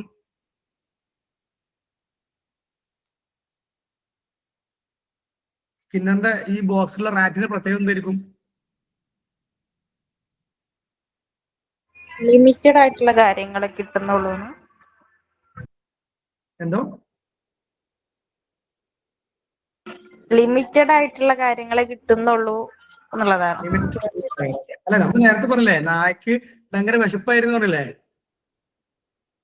ഞാനിപ്പോ അതേപോലെ അതേപോലെ എലിക്ക് വിശപ്പായിരുന്നു. കാരണം ഇവരൊക്കെ വിശപ്പുമാണ് കളി. വിശപ്പല്ലേ നമ്മളെ മെയിന് അല്ലെ? വിശപ്പ് ഒഴിവാക്കിയിട്ട് ഒരു പരിപാടി ചെല്ലോ. ഫുഡ് മെയിൻ അല്ലേ? അതെ ഇതില് സർ. ഇതിലില്ലേ കുറെ ഫെസിലിറ്റീസ് കാണുന്നുണ്ട്. ഇതിന് സിമ്പിൾ ആയി പറഞ്ഞുതരാം. ഈ സ്കിന്നർ ബോക്സിൽ ഒരു എലി ഉണ്ട്, റാറ്റ് ഉണ്ട്. അതിന് ഭയങ്കര വിശപ്പുണ്ട്. അതിനൊരു ലിവർ വെച്ച് കൊടുത്തിട്ട് ആ ലിവറിൽ അത് ടച്ച് ചെയ്താല് അതിനെന്ത് ചെയ്യുന്ന അറിയോ? ഒരു ഫുഡ്, ഒരു പെല്ലറ്റ് ഓഫ് ഫുഡ്, ഒരു ഫുഡ് ഡിസ്പെൻസറിലൂടെ ഒരു പിന്നെ കുറച്ച് ഫുഡ് കിട്ടും. ഓക്കെ, അപ്പൊ അവരെന്ത് ചെയ്യണം? ആ ലിവറിൽ തട്ടണം. ഒരു സിഗ്നൽ ലൈറ്റ് ലിവർ ഉണ്ട്, ആ ലിവറിൽ തട്ടിയാൽ ഒരു ഫുഡ് കിട്ടും, പിന്നെ തട്ടിയാൽ ഒരു ഫുഡ് കിട്ടും. അപ്പൊ എന്ത് ചെയ്യും? എലി ഇടക്കിടക്ക് തട്ടിക്കൊണ്ടിരിക്കും, ഇടയ്ക്കൊരു ഫുഡ് കിട്ടും. അതാണ് അതിന്റെ എക്സ്പെരിമെന്റ് എന്ന് പറയുന്നത്. നമുക്ക് അതിന്റെ ഇതിലേക്ക് പോവാം. സ്കിന്നേഴ്സ് ഓപ്പറന്റ് കണ്ടീഷനിങ് ആണ്. So no stimulus is capable of eliciting a unique response from an organism. അപ്പോൾ no stimulus is capable of eliciting a unique response. ഒരു സ്റ്റിമുലസിനും ഒരു കൃത്യമായ, നമ്മളിപ്പോ ഈ പാവലോ പറഞ്ഞ പോലുള്ള റെസ്പോൺസസ് ഓർഗാനിസം ഉണ്ടാക്കൂല എന്നാണ് പറയുന്നത്. ഓക്കെ, അഥവാ സ്റ്റിമുലസ് റെസ്പോൺസ് തിയറി അല്ല, അങ്ങനെയല്ല നമ്മൾ ഒരു ബിഹേവിയർ ഫോം ചെയ്യേണ്ടതാണ്. The organism emit all kinds of response spontaneously. അഥവാ എല്ലാ ഓർഗാനിസത്തിനും, എല്ലാ മനുഷ്യന്മാർക്കും എല്ലാ റെസ്പോൺസും ഉണ്ടാക്കാനുള്ള കഴിവുണ്ട് എന്നാണ് സ്കിന്നർ പറയുന്നത്. അപ്പൊ പാവലോവിന്റെ തിയറി അല്ല സ്കിന്നറുടെ തിയറിയിൽ പറയുന്നത്. Okay, so reinforcement of decide response is the sense of operant condition. ഇവിടെ എന്താ പറയുന്നത് വെച്ചാല്, നമുക്ക് ഒരു പ്രവർത്തനം ചെയ്യണമെങ്കിൽ എല്ലാ പ്രവർത്തിയും എല്ലാവർക്കും ചെയ്യാൻ കഴിയും. പറ്റീനെ പോലെ ഒന്ന് അങ്ങനെ കണക്ട് ചെയ്താണ്ട് കണ്ടീഷൻ ചെയ്ത് കൊണ്ടുവരേണ്ട ആവശ്യമൊന്നുമില്ല, എല്ലാവർക്കും എല്ലാവരും ചെയ്യാൻ കഴിയും. പക്ഷേ അതിന് റീഇൻഫോഴ്സ്മെന്റ് കൊടുക്കണം എന്നാണ് പറയുന്നത്. It is also called type R conditioning. Okay, R എന്നുള്ളത് റീഇൻഫോഴ്സ്മെന്റ് ആണ്, in contrast to classical conditioning. അവിടെ ടൈപ്പ് എസ് ആണ്. അവിടെ എന്താ വെച്ചാല് സ്റ്റിമുലസിനെ പ്രാധാന്യം കൊടുത്തേ അല്ലെ? അപ്പൊ നായ ഒരു സലൈവ് വന്ന് എന്തുകൊണ്ടാ? പുറത്തൊരു സ്റ്റിമുലസ്, ഒരു പ്രവർത്തനം കണ്ടിട്ടാണ്. ആ പ്രവർത്തനം കണ്ടിട്ട് അതിനോട് കണക്ട് ചെയ്തിരിക്കുകയാണ്. ഇവിടെ പ്രവർത്തി ചെയ്ത് കഴിഞ്ഞിട്ടാണ് എന്ത് ചെയ്യണത്? കൊടുക്കുന്നത്. പറ്റിയത് എന്തിനു? സ്റ്റിമുലസ് നമ്മൾ കൊടുത്തത് ആ പ്രവൃത്തി ചെയ്യുന്നതിന് മുമ്പെയാണ് കൊടുത്തത്. ഇവിടെ ഒരാൾ, എല്ലാവർക്കും എല്ലാ പ്രവർത്തനങ്ങളും ചെയ്യാൻ അറിയാം. അപ്പൊ ഒരാൾ പ്രവർത്തനം ചെയ്ത് കഴിഞ്ഞിട്ട് നമ്മൾ എന്ത് ചെയ്താൽ മതി? അതിന് ഒരു റീഇൻഫോഴ്സ്മെന്റ് കൊടുത്താൽ മതി എന്നാണ് സ്കിന്നർ പറയുന്നത്. Okay, so reinforcement must come after the desired response. നമ്മൾ ഒരു പ്രവർത്തനം, ഒരു കുട്ടി നന്നായി പരീക്ഷ എഴുതി പാസ്സായതിനു ശേഷം മാത്രം എന്ത് കൊടുത്താൽ മതി? ഗിഫ്റ്റ് കൊടുത്താൽ മതി എന്നുള്ളതാണ് സ്കിന്നർ പറയുന്നത്. എക്സ്പെരിമെന്റ് ആണ് കണ്ടത്. സോ സ്കിന്നർ ബോക്സിൽ ഒരു ഹംഗ്രി റാറ്റ് ആണുള്ളത്. അവിടെ it has to press a lever. ഒരു ലിവർ പ്രസ് ചെയ്താൽ ഒരു ഇലക്ട്രിക്കലി റെക്കോർഡ് ആയിട്ടുള്ള ഒരു ഇലക്ട്രിസിറ്റി അങ്ങനെ പറയുന്നുണ്ട്. അതൊരു ഇമ്പോർട്ടന്റ് അല്ല. Getting A pellet of food, ഒരു ഫുഡിന്റെ ഒരു പലറ്റ് എന്ത് ചെയ്യും? അതിന് കിട്ടും, അഥവാ ഫുഡ് കിട്ടും. Then repeatedly pressing on the lever, it is getting the food repeatedly. അതിനെപ്പോ ലിവർ പ്രസ് ചെയ്താലും ഫുഡ് കിട്ടും എന്നുള്ളതാണ് അതിൽ പറയുന്നത്. So food reinforced the bar pressing response. എപ്പോഴാണോ ആ ഒരു ബാർ പ്രസ് ചെയ്യുക അപ്പോഴാണ് ഫുഡ് കിട്ടുക. അപ്പൊ വീണ്ടും വീണ്ടും അത് ആ ഒരു ബാർ പ്രസ് ചെയ്യും എന്നുള്ളതാണ് തിയറിയിൽ പറയുന്നത്. അങ്ങനെ ഒരുപാട് വിശദമായി പറയണമെന്നില്ല. ഇതാണ് തിയറിന്റെ ബേസ് എന്നുള്ളതാണ് കേട്ടോ. ഇതിന്റെ എഡ്യൂക്കേഷൻ ഇംപ്ലിക്കേഷൻ ആണ് ഇൻഡിവിജ്വലൈസേഷൻ ഓഫ് ഇൻസ്ട്രക്ഷൻ ആണ്, അഥവാ പ്രോഗ്രാമഡ് ലേണിംഗ് എന്നുള്ളതാണ് പറയേണ്ടത്. ഒരു കുട്ടി കൃത്യമായി എന്ത് ചെയ്യണമെന്ന് പ്രോഗ്രാം ചെയ്ത് കഴിഞ്ഞാൽ എന്ത് ചെയ്താൽ മതി? അവർക്കുള്ള മോട്ടിവേഷൻ അല്ലെങ്കിൽ അവർക്കുള്ള ഗിഫ്റ്റ്, അവർക്കുള്ള പ്രസന്റേഷൻ കൊടുത്താൽ മതി. ദെൻ കമ്പ്യൂട്ടർ അസിസ്റ്റഡ് ഇൻസ്ട്രക്ഷൻ ഒക്കെ ഇതിലേക്ക് പറ്റുന്ന പറയുന്നത്. ഓൾറെഡി നമുക്ക് കുട്ടികളൊക്കെ എന്ത് ചെയ്യണം എന്നൊക്കെ പ്രോഗ്രാം ചെയ്ത് ഫൈനലി അവർ ജയിക്കുന്ന അല്ലെങ്കിൽ റിസൾട്ട് കിട്ടുന്ന ഒരു പ്രോഗ്രാം ആക്കിയിട്ട് അതിനെ മാറ്റാം. പിന്നെ ബിഹേവിയർ മോഡിഫിക്കേഷൻ ടെക്നിക്കാണ് ആക്ച്വലി ഈ ഒരു സ്കിന്നറിന്റെ തിയറി ഉള്ളത്. സ്കിന്നേഴ്സ് എക്സ്പെരിമെന്റ് ഓപ്പറന്റ് കണ്ടീഷൻ എന്നുള്ളതാണ് ഇതിന്റെ ഒരു പേര്. അത് മാറി. സോ ഇത് പറയുന്നത് use of instructional objectives, learning four mastery or teacher effectiveness training, അഥവാ ബിഹേവിയർ മോഡിഫിക്കേഷൻ ടെക്നിക്കാണ്. നമുക്ക് ഒരു പുതിയ ബിഹേവിയർ എങ്ങനെ ഉണ്ടാക്കാം എന്നുള്ളതാണ്. കാരണം ഒരു പുതിയ ബിഹേവിയർ ചെയ്യുമ്പോൾ കുട്ടിക്ക് ഒരു സമ്മാനം കിട്ടുകയാണ്, ഒരു സന്തോഷം കിട്ടുകയാണ്. സോ ആ ബിഹേവിയർ വീണ്ടും വീണ്ടും ചെയ്യുക എന്നുള്ളതാണ് അർത്ഥമാക്കുന്നത്. ആൻഡ് ഇൻസ്ട്രക്ഷണൽ ഒബ്ജക്റ്റീവ്സ്, എങ്ങനെയാണ് കൃത്യമായി ഇൻസ്ട്രക്ഷൻസ് കൊടുത്ത് ഒരാളെ കൊണ്ട്, ഒരു കുട്ടിനെ കൊണ്ട് കൃത്യമായ വർക്ക് ചെയ്യിപ്പിക്കുക എന്നതിൽ പറയുന്നുണ്ട്. അതുപോലെ ലേണിംഗ് ഫോർ മാസ്റ്ററി. അപ്പൊ ഈ ലിവറിൽ പ്രസ് ചെയ്യുക എന്നുള്ള പ്രോസസ്സിൽ ആ ഒരു റാറ്റ് മാസ്റ്ററായി, എക്സ്പേർട്ടായി, അത്തരത്തിൽ ഒരു കുട്ടിനെ ഒരു പ്രവർത്തനം തുടർച്ചയായി ചെയ്യിപ്പിച്ച് എക്സ്പേർട്ട് ആക്കുക എന്നുള്ളത് ഈ തിയറിന്റെ ഭാഗമാണ്. അത് ടീച്ചർ എഫക്റ്റീവ്നെസ് ട്രെയിനിങ് ആണ്. അപ്പൊ ടീച്ചേഴ്സിന് ഇഫക്റ്റീവായി കാര്യങ്ങൾ ചെയ്യാൻ വേണ്ടിയുള്ള ഒരു ട്രെയിനിങ് എന്ന രൂപത്തിലൊക്കെ നമുക്ക് ഇതിനെ കാണാം. ഇവിടെ ഈ ഒരു ബോക്സിൽ നിങ്ങൾക്ക് ക്ലാസിക്കൽ കണ്ടീഷനിങ്ങും ഓപ്പറന്റ് കണ്ടീഷനിങ്ങും തമ്മിലുള്ള ഒരു ഡിഫറൻസസ് ആണ് ആക്ച്വലി പറയുന്നത്. അഥവാ ക്ലാസിക്കൽ കണ്ടീഷനിങ് എന്നുള്ളത് പാവ്ലോവിന്റെ തിയറിയാണ്, ഓപ്പറന്റ് കണ്ടീഷനിങ് എന്നുള്ളത് സ്കിന്നറുടെ തിയറിയാണ്. ഇത് നമ്മുടെ ബുക്കിലുള്ള ഒരു സ്ലൈഡാണ്, നിങ്ങളുടെ ബുക്കിൽ കാണാൻ കഴിയും. ദെൻ ക്ലാസിക്കൽ കണ്ടീഷനിങ്ങിൽ സെൻസ് ഓഫ് ലേണിംഗ് ഈ സ്റ്റിമുലസ് സബ്സ്റ്റിറ്റ്യൂഷൻ ആണ്. സ്റ്റിമുലസിനെ ബേസ് ചെയ്തിട്ടാണ് എന്ത് ചെയ്യുന്നത്, ബിഹേവിയർ ഫോം ചെയ്യുന്നത്. ഇവിടെ actually through essence of learning response ആണ്, അല്ലെ? ലേണിംഗ് ഈസ് റെസ്പോൺസ് മോഡിഫിക്കേഷൻ ആണ്. അഥവാ ചെയ്ത് കഴിഞ്ഞിട്ട് നമുക്ക് കിട്ടുന്ന ആ ഒരു റീഇൻഫോഴ്സ്മെന്റിലൂടെ അവന്റെ ആ ഒരു റെസ്പോൺസിനെ മാറ്റുക എന്നുള്ളതാണ് ഓപ്പറന്റ് കണ്ടീഷനിങ്ങിൽ സംഭവിക്കുക. ക്ലാസിക്കൽ കണ്ടീഷനിങ്ങിൽ conditioned response is reflectively forced by unconditioned stimulus. അഥവാ ഇവർക്ക് എന്ത് കിട്ടണം, സലൈവ എന്ന് പറയുന്ന കണ്ടീഷൻ റെസ്പോൺസ് കിട്ടാൻ ഫുഡ് എന്ന് പറയുന്ന അൺകണ്ടീഷൻഡ് സ്റ്റിമുലസ് കൊടുക്കേണ്ടി വന്നു എന്നാണ്. എന്നാൽ ഓപ്പറന്റ് കണ്ടീഷനിങ്ങിൽ the response is more voluntary and spontaneously emitted. ആ ചെയ്യുന്ന ആള് മനഃപൂർവ്വം ചെയ്യാണ്, പറ്റിയത് അങ്ങനല്ല, നമ്മൾ അവരെ കൊണ്ട് അറിയാതെ ചെയ്യിപ്പിക്കുകയാണ്, കണ്ടീഷൻ ചെയ്യാണ്, അറിയാതെ കണ്ടീഷൻ ചെയ്യാണ്.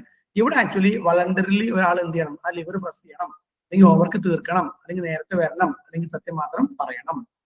4 ക്ലാസിക്കൽ കണ്ടീഷനിങ്ങിൽ reinforcement occurs without regard to subject's behaviour. അഥവാ അൺകണ്ടീഷൻഡ് റെസ്പോൺസ് എന്ന് പറയണേ, അഥവാ ഈ ബെല്ലടിച്ചപ്പോ ഫുഡ് കൊടുത്തുകൊണ്ടാണ് സലൈവ വന്നത്. അത്തരത്തില് ഒരു അൺകണ്ടീഷൻഡ് ആയിട്ടുള്ള ഒരു റിഗാർഡ് എന്ത് വേണം അവിടെ ഉണ്ടാവണം എന്നുള്ളതാണ്. ഓപ്പറന്റ് ആണെങ്കിലോ the reward is contingent upon the occurrence of desired response. അഥവാ റിവാർഡ് ആണ് കൊടുക്കുക, ഏറ്റവും കൊടുത്ത് അൺകണ്ടീഷൻഡ് സ്റ്റിമുലസ് ആണ്, മറ്റൊരു പ്രവർത്തനം തന്നെ വേണം. ഇവിടെ ഗിഫ്റ്റ് പോലുള്ള ചെറിയ റിവാർഡ്സ് ആണ് ഇവിടെ കൊടുക്കുന്നത്. പിന്നെ ക്ലാസിക്കൽ കണ്ടീഷനിങ്ങിൽ law of continuity is the basis of conditioning. അത് ഇതില് പിന്നെ പഠിക്കുന്നുണ്ട്, ഇതിലിങ്ങനെ എവിടെ ഒരു ടേം ആയിട്ട് വരുന്നുണ്ട്, ആ സമയത്ത് നോക്കാം. The law of effect is the basis of conditioning. ഇവിടെ ചില ലോ ഓഫ് എഫക്റ്റ് ആണ്, അഥവാ എന്ത് ചെയ്തു അതിന്റെ റിസൾട്ട് കിട്ടിയിട്ടാണ്, എഫക്ട് കിട്ടിയിട്ടാണ് നമ്മൾ എന്ത് കൊടുക്കുക, ഇവിടെ ഗിഫ്റ്റ് അല്ലെങ്കിൽ റീഇൻഫോഴ്സ്മെന്റ് കൊടുക്കുന്നത്. 6 it is related and controlled by autonomous nervous system in the organism.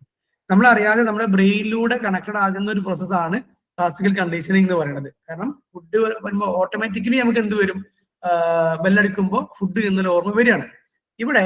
എന്നാൽ ഓപ്പറന്റ് കണ്ടീഷനിങ്ങിൽ it is controlled by central nervous system in the organism. നമ്മൾ കൃത്യമായി ബ്രെയിന് പ്രവർത്തിച്ചാണ് ഇവിടെ എന്ത് ചെയ്യണത്, ഒരാൾ കണ്ടീഷനിങ് ചെയ്യണത്. കാരണം ഒരാൾ ഒരു പ്രവൃത്തി ചെയ്തു, അതിന് ഒരു മധുരം കിട്ടി അല്ലെങ്കിൽ ഒരു പൈസ കിട്ടി, അപ്പൊ ആൾ ചിന്തിച്ച് പ്രവർത്തിക്കുകയാണ്, ഇനിയും ഞാനിത് ചെയ്താലാണ് എനിക്ക് സെയിം ബെനിഫിറ്റ് കിട്ടുക എന്ന് നമ്മളെ സെൻട്രൽ നെർവസ് സിസ്റ്റം ഇതിലൂടെ ചിന്തിച്ചാണ് ചെയ്യുന്നത്. Okay. 7 it focus on stimulus response bondage ആണ്. സ്റ്റിമുലസ് ഉണ്ടെങ്കിലാണ് റെസ്പോൺസ് ഉണ്ടാകുക എന്നാണ് ഇവിടെ പറയുന്നത്. എന്നാൽ ഓപ്പറന്റ് കണ്ടീഷനിങ്ങിൽ chain of sequential responses can be formed through shaping. ഇവരെ നമ്മൾ എന്ത് ചെയ്യാണ്, റീഇൻഫോഴ്സ്മെന്റ് കൊടുത്തിട്ട് അവരുടെ ബിഹേവിയറിനെ ഷേപ്പ് ചെയ്യാണെന്നാണ് ഓപ്പറന്റ് കണ്ടീഷനിങ്ങിൽ പറയുന്നത്. ദെൻ ക്ലാസിക്കൽ കണ്ടീഷനിങ്ങിൽ the classically conditioned reflexes may have zero strength initial എന്ന് പറയുന്നത്. ക്ലാസിക്കലി കണ്ടീഷൻഡ് റിഫ്ലക്സസ് അഥവാ നമ്മൾ പറഞ്ഞ പോലെ അൺകണ്ടീഷൻഡ് സ്റ്റിമുലസിന്റെ കൂടെ കണ്ടീഷൻഡ് സ്റ്റിമുലസ് കൊടുത്ത് അതൊരു കണ്ടീഷൻഡ് റിഫ്ലക്സ് ആക്കുകയാണ്. അപ്പൊ കണ്ടീഷനിങ് മാത്രമാണ് അവിടെ നടക്കുന്നത്. സീറോ സ്ട്രെങ്ത് ഇനീഷ്യൽ ആണ്. ആ കണ്ടീഷൻഡ് സ്റ്റിമുലസ് ഇല്ലെങ്കിൽ ഇവിടെ എന്തില്ല, റെസ്പോൺസ് ഇല്ല എന്നുള്ളിടത്താണ് ഉള്ളത്. എന്നാൽ ഓപ്പറന്റ് കണ്ടീഷനിലേക്ക് അതിനോട് ഹാവ് സീറോ സ്ട്രെങ്ത്. ഇതിൽ എന്തായാലും ആ ഒരു ബിഹേവിയർ ഉണ്ടാകും എന്നാണ് പറയുന്നത്. At least once before it can be reinforced. അഥവാ എപ്പോഴാണെങ്കിലും ആ പ്രവർത്തനം ഉണ്ടാവും. കാരണം ആ വ്യക്തി പ്രവർത്തിച്ച് കഴിഞ്ഞതിന് ശേഷമുള്ള നമ്മൾ ഗിഫ്റ്റ് കൊടുക്കണേ. എന്തായാലും ആ പ്രവർത്തനം അവിടെ ഉണ്ടാവും എന്നാ പറയണേ. ഇപ്പുറത്തോ കണ്ടീഷൻ ചെയ്തിട്ടില്ലെങ്കിൽ സ്റ്റിമുലസ്, അൺകണ്ടീഷൻഡ് സ്റ്റിമുലസ് അല്ലെങ്കിൽ കണ്ടീഷൻഡ് സ്റ്റിമുലസ് കൊടുക്കാതെ എന്തുണ്ടാവില്ല, റെസ്പോൺസ് ഉണ്ടാകൂല എന്നാണ് അവിടെ പറയുന്നത്. 9 here UCR and CR are the same. നമുക്ക് അൺകണ്ടീഷൻഡ് റെസ്പോൺസും കണ്ടീഷൻഡ് റെസ്പോൺസും സെയിം ആണ്. ഫുഡ് കൊടുത്തു, കേൾക്കണല്ലേ? ഡിഫറൻസ് ഒന്നും പറയുന്നില്ലല്ലോ. ഓക്കെ, അത് നമുക്ക് തന്ന മെറ്റീരിയൽ ഉണ്ട്, അതുകൊണ്ടാണ് അദ്ദേഹം കിട്ടണം കേട്ടോ. ഇല്ലെങ്കിൽ ഈ സാധനത്തിൽ നമുക്ക് നോക്കണല്ലോ. എക്സാമിന് എന്തോ അല്ല, നമ്മളെ എക്സാമിന് ഈ ഡിഫറൻസ് നോക്കണോന്ന്. സ്ലൈഡിൽ നോക്കി, അല്ല ഈ ഭാഗം സ്ലൈഡിൽ നോക്കി പഠിച്ചാൽ മതി. ആണല്ലേ, അപ്പൊ അതും കൂടി ഇതിലൂടെ ഇൻക്ലൂഡ് ആയി ചെയ്യേണ്ടതായിരുന്നു. എന്താ എനിക്ക് അധികം ക്ലിയർ ഇല്ലാത്തതുകൊണ്ട് ഞാൻ കൂടുതൽ ചോദിക്കാത്തത്. നിങ്ങൾ പറയുന്നത് വളരെ വ്യക്തമാണില്ല, അതുകൊണ്ടാണ്. ആ ഓക്കെ സാർ, ടെക്സ്റ്റിൽ ശാലിനി, അത് കാണുന്നില്ല. കോളേജിന്റെ അടിസ്ഥാനത്തിൽ വേറെന്തോ ടെക്സ്റ്റ് ബുക്കിന് എന്തോ മാറ്റം ഉണ്ട്, അതുകൊണ്ട് സ്ലൈഡില് പറയുന്നത് പഠിച്ചാൽ മതി എന്ന് ഫായിസ് സാർ ആദ്യം പറഞ്ഞിട്ടുണ്ടായിരുന്നു. ആണല്ലേ, അപ്പൊ ഫുൾ എനിക്ക് കൺഫ്യൂഷൻ ഏതാണ് ആയി. ഞാൻ കുറെ നേരമായിട്ട് പോയി നിൽക്കുക, ടെക്സ്റ്റിലൊന്നും കാണുന്നില്ല സാറ് പറയുന്നൊന്നും. ഓക്കെ ഞാൻ തരാം. മെറ്റീരിയൽസ് മാറ്റുണ്ടാവും, കോളേജ് അടിസ്ഥാനമാക്കി ആ മെറ്റീരിയൽസ് അതെ. മാറ്റുന്നുണ്ട്. അപ്പം ചില കോളേജിന്റെ ഇല്ലെങ്കിൽ സ്ലൈഡ് നോക്കി പഠിച്ചോളി. ഓക്കെ, ആ കാരണം അതില് രണ്ടും തെറ്റ് എന്ന് പറയാൻ കഴിയില്ല. അതിന് രണ്ട് ബുക്കും പോരാന്ന് പറയാൻ പറ്റില്ല. രണ്ടിലും പിന്നെ മെയിൻ കണ്ടന്റ് സിലബസ് ഒന്നാണ്, പക്ഷെ ചെറിയ ചെറിയ വ്യത്യാസങ്ങൾ ഉണ്ടായേക്കാം. അപ്പൊ നിങ്ങൾക്ക് സിമ്പിൾ ആണ് തോന്നുന്നത്, പഠിച്ചോളി എന്നാണ് അതിൽ ചുരുക്കി പറയാനുള്ളത്. ഓക്കെ, ഇവിടെ ക്ലാസിക്കൽ കണ്ടീഷനിങ്ങിൽ അൺകണ്ടീഷൻഡ് റെസ്പോൺസ് എന്ന് പറയുന്ന സലൈവയും കണ്ടീഷൻ റെസ്പോൺസ് പറയുന്ന സലൈവയും ഒന്നാണ്. കാരണം ആദ്യം ഫുഡ് കാണിച്ചെടുത്തു, അപ്പൊ സലൈവ് വന്നു, അവിടെ ഒരു കണ്ടീഷനും ഉണ്ടായിട്ടില്ല, രണ്ടും സെയിം ആണ്. പിന്നെ കണ്ടീഷൻ ചെയ്തപ്പോഴും റിസൾട്ട് സെയിം ആണ്, കണ്ടീഷൻ റെസ്പോൺസ് എന്ന് മാത്രമാണ്. പിന്നെ അപ്പുറത്തിച്ചാല് ബെല്ല് കാണിച്ചു കൊടുത്തിട്ട് ഫുഡ് കൊടുത്തപ്പോ പിന്നെ ഫുഡ് ഇല്ലെങ്കിലും ബെല്ലടിച്ചാല് കണ്ടീഷൻ റെസ്പോൺസ് ആയ സലൈവ് ഉണ്ടായി എന്നുള്ളത് മാത്രമാണ് വ്യത്യാസം. എന്തായാലും UCR ഉം CR ഉം രണ്ടും സെയിം ആണ്. എന്നാൽ ഇവിടെ അൺകണ്ടീഷൻ റെസ്പോൺസും കണ്ടീഷൻ റെസ്പോൺസും ഡിഫറെന്റ് ആണ്. കാരണം ആദ്യമായിട്ട് നമ്മൾ പ്രവർത്തനം ചെയ്തു, ഗിഫ്റ്റ് കൊടുത്തു, പിന്നീട് പ്രവർത്തനം ചെയ്യുമ്പോൾ ഒന്നുകൂടി എനർജറ്റിക് ആയിട്ടൊക്കെ ചെയ്യും, അല്ലെങ്കിൽ ഡിഫറൻസസ് ഉണ്ടാവും എന്നാണ് അതിൽ പറയുന്നത്. Then respondent behaviour is internal. ഇവിടെ ക്ലാസിക്കൽ കണ്ടീഷനിങ്ങിൽ ഈ ചെയ്യുന്ന ആള് ഇതൊക്കെ വളണ്ടറിലി അറിഞ്ഞ് ചെയ്യണമെന്നൊന്നുമില്ല, ഇന്റേണൽ ബിഹേവിയർ ആണ് ആക്ച്വലി. എന്നാൽ ഓപ്പൺ കണ്ടീഷനിങ്ങിൽ അത് എക്സ്റ്റേണൽ ആണ്. കാരണം മനഃപൂർവ്വം എന്ത് ചെയ്യണം, ആ പ്രവർത്തനം വീണ്ടും ഞാൻ ചെയ്യട്ടെ എന്ന് കരുതി തന്നെ ചെയ്യണം. അങ്ങനെയുള്ള കുറച്ച് ഡിഫറൻസസ് ആണ് ക്ലാസിക്കൽ കണ്ടീഷനിങ്ങും ഓപ്പൺ കണ്ടീഷനിങ്ങും തമ്മിൽ പറയുന്നത്. ഓക്കെ, ഇത് പിന്നെ നേരത്തെ പറഞ്ഞതിന്റെ ബാക്കിയാണ്, ഞാൻ സിമ്പിളായി ഒന്നുകൂടി ടൈപ്പ് ചെയ്തിട്ടതാണ്, അതുകൊണ്ട് ഇതിനി പറയുന്നില്ല. ഇനി റീഇൻഫോഴ്സ്മെന്റും ഫീഡ്ബാക്കും തമ്മിൽ എന്താണ് ബന്ധം, അല്ലെങ്കിൽ എന്താണ് ഡിഫറൻസസ് എന്നുള്ളതാണ്. റീഇൻഫോഴ്സ്മെന്റ് പറയുന്നത് strengthening the probability of occurrence of decide response. ഒരു പ്രവൃത്തി ഒരാൾ ചെയ്തു, നമ്മൾ അതിനൊരു റീഇൻഫോഴ്സ്മെന്റ് കൊടുത്തു, ഒരു സമ്മാനം കൊടുത്താൽ വീണ്ടും അത് ചെയ്യണം എന്നുള്ളതാണ് റീഇൻഫോഴ്സ്മെന്റ് ഉദ്ദേശിക്കുന്നത്. എന്നാൽ ഫീഡ്ബാക്ക് എന്ന് പറഞ്ഞാൽ നീ ഒരു പ്രവൃത്തി ചെയ്താൽ, അത് ഞാൻ പ്രവൃത്തി ചെയ്താൽ അത് എങ്ങനെ ഉണ്ടായിരുന്നു എന്ന് പറയൽ മാത്രമാണ്. Knowledge of result of one's own action ആണ്. എങ്ങനെ ഉണ്ടായിരുന്നു, ഉഷാറായിരുന്നു കേട്ടോ, അല്ലെങ്കിൽ അടിപൊളിയായിരുന്നു കേട്ടോ, അല്ലെങ്കിൽ അത് പോരായിരുന്നു കേട്ടോ, അത്ര മാത്രമേ ഉള്ളൂ. എന്നാൽ റീഇൻഫോഴ്സ്മെന്റ് ആകുമ്പോൾ അത് കിട്ടിയാൽ, അഥവാ നീ ചെയ്തതാണ് ദ ബെസ്റ്റ്, അല്ലെങ്കിൽ അതിലൊരു സമ്മാനോ അല്ലെങ്കിൽ ഒരു ട്രോഫിയോ കൊടുത്താൽ വീണ്ടും അത് ചെയ്യണം എന്നുള്ള ഒരു മോട്ടിവേഷൻ വരും എന്നുള്ളതാണ്. രണ്ട്, positive reinforcement may be in reward, food, toy etcetera. അഥവാ നമ്മൾ കൊടുക്കുന്ന റിവാർഡ്സ് പൈസ, ഫുഡോ ഒക്കെ ആവാം. എന്നാൽ it serves positive reinforcer. Feedback എന്നുള്ളത് ഒരു പോസിറ്റീവ് ഒരു ഒരു എന്താ പറയാ, ഒരു വാക്കാൽ നമ്മൾ കൊടുക്കുന്ന ഒരു പോസിറ്റീവ് റീഇൻഫോഴ്സർ മാത്രമാണ്. Okay, then reinforcement physical level ആകാം, ഹൈലി സ്യൂട്ടബിൾ ഫോർ ചിൽഡ്രൻ. കുട്ടികൾക്ക് എപ്പോഴും റീഇൻഫോഴ്സ്മെന്റ് കൊടുത്തുകൊണ്ട് നിൽക്കണം എന്നാണ് പറയുന്നത്. അവർ വർക്ക് ചെയ്താൽ അവർക്ക് അതിനുള്ള ഒരു ഗിഫ്റ്റോ അല്ലെങ്കിൽ ചെറിയ അവർക്കുള്ള അപ്രീസിയേഷൻസ് ഒക്കെ കൊടുത്തുകൊണ്ട് നിൽക്കണം എന്നുള്ളതാണ്. എന്നാൽ ഫീഡ്ബാക്ക് എന്ന് പറയുന്നത് ആക്ച്വലി സൈക്കോളജിക്കൽ ആണ്. അതുപോലെ തന്നെ പെർഫോമൻസ് എത്രത്തോളം ഉണ്ട്, ഏത് ലെവലിലാണ് എന്ന് അറിയാൻ വേണ്ടിയാണ്. ഇത് അഡൾട്ടിനാണ് ഏറ്റവും നല്ലത്. കാരണം കുട്ടികൾക്ക് എപ്പോഴും എന്തെങ്കിലും പ്രവർത്തിച്ചാൽ ഒരു മിഠായി കിട്ടിയാൽ ഭയങ്കര സന്തോഷിക്കണം. അഡൾട്ടിന് എന്തെങ്കിലും വേണ്ടിവരാ, ഓക്കെ ഇത് എങ്ങനെ ഉണ്ടായിരുന്നു, ഓക്കെ ഇറ്റ് വാസ് നൈസ്, ആ ഒരു ഫീഡ്ബാക്ക് ആയിരിക്കും വേണ്ടിവരാം. അതുകൊണ്ട് തന്നെ there are some slight differences between reinforcement and feedback. രണ്ടിനും വാക്കുകൾ ഉപയോഗിക്കും, പക്ഷെ വാക്കുകൾ കൊണ്ട് ഇത് ഉഷാറായിരുന്നു പറയുന്നത് ഫീഡ്ബാക്ക് ആണ്. എന്നാൽ ഒരു മിഠായി അപ്പൊ തന്നെ കൊടുക്കുന്നത് അതൊരു റീഇൻഫോഴ്സ്മെന്റ് ആണ് എന്നൊക്കെ മനസ്സിലാക്കാം. റീഇൻഫോഴ്സ്മെന്റ്, കുട്ടികൾക്ക് റീഇൻഫോഴ്സ്മെന്റ് കൊടുക്കണം, മുതിർന്നവർക്ക് ഫീഡ്ബാക്ക് കൊടുത്താലും മതി എന്നുള്ളതാണ്. മുതിർന്നവർക്ക് റീഇൻഫോഴ്സ്മെന്റ് പറ്റൂല എന്നൊന്നുമില്ല കേട്ടോ, പറ്റും. അപ്പം പാവ്ലോവിന്റെ തിയറി, ഇവാൻ പാവ്ലോവിന്റെ ക്ലാസിക്കൽ കണ്ടീഷനിങ്, അതുപോലെ തന്നെ BF സ്കിന്നറുടെ എന്ത് ചെയ്യുന്നു, ഓപ്പറന്റ് കണ്ടീഷനിങ്. ഓക്കെ, ഇനി ജീൻ പിയാഷെന്റെ തിയറി ഓഫ് കോഗ്നിറ്റീവ് ഡെവലപ്മെന്റ് ആണ്. ഇത് ബിഹേവിയർ എന്ന് മാറി ഇനി കോഗ്നിറ്റീവ് തിയറിയിലേക്ക് പോവാണ്. രണ്ട് തരം തിയറികൾ നമ്മൾ പറയുന്നു, ഒന്ന് ബിഹേവിയറൽ രൂപത്തിലുള്ളതാണ്, രണ്ട് കോഗ്നിറ്റീവ് വരുന്നു. കോഗ്നിറ്റീവ് തിയറിയാണ് ആക്ച്വലി ജീൻ പിയാഷെന്റെ. So cognitive development arises as a result of the interaction between the individual and the world. ഒരു വ്യക്തിയും ഈ സൊസൈറ്റിയും അല്ലെങ്കിൽ ഈ ലോകവും തമ്മിലുള്ള ഇന്ററാക്ഷന്റെ റിസൾട്ട് ആണ് കോഗ്നിറ്റീവ് ഡെവലപ്മെന്റ്. കാരണം നമ്മൾ എപ്പോഴും ഒരാളോട് സംസാരിക്കുമ്പോൾ, ഒരാളോട് പെരുമാറുമ്പോൾ, ഒരാളുമായിട്ട് മിങ്കിൾ ചെയ്യുമ്പോഴാണ് നമുക്ക് നമ്മുടെ ബ്രെയിനിൽ അയാളെ കുറിച്ചുള്ള കൃത്യമായ ഒരു ധാരണ കിട്ടുക. അങ്ങനെ people have a cognitive structure called schema for processing information. എന്റെ എല്ലാ സിറ്റുവേഷനിലും എങ്ങനെ ചെയ്യണം, എങ്ങനെ പ്രവർത്തിക്കണം, എങ്ങനെ സംസാരിക്കണം, ആരോട് മിണ്ടണം എന്നൊക്കെ നമ്മൾ തീരുമാനിക്കുന്നത് നമ്മുടെ ബ്രെയിനിൽ ഒരു സ്കീമ എന്നുള്ള നമ്മുടെ ഒരു ബ്രെയിനിന്റെ സ്ട്രക്ചർ ഉണ്ട്. അത് നമ്മുടെ എക്സ്പീരിയൻസ് എന്നും നമ്മുടെ പ്രീവിയസ് ആയിട്ടുള്ള നമ്മുടെ നോളജ് നോക്കി കിട്ടുന്ന ഒരു സാധനമാണ് ഈ സ്കീമ എന്ന് പറയുന്നത്. ഇതിന് സ്കീമാറ്റ എന്ന വാക്കയിൽ പറഞ്ഞിട്ടുണ്ട്, അതുകൊണ്ടാണ് അങ്ങനെ എഴുതിയത് കേട്ടോ. സ്കീമ എന്നതിനെ പറയാം. So there is qualitative differences at different stages.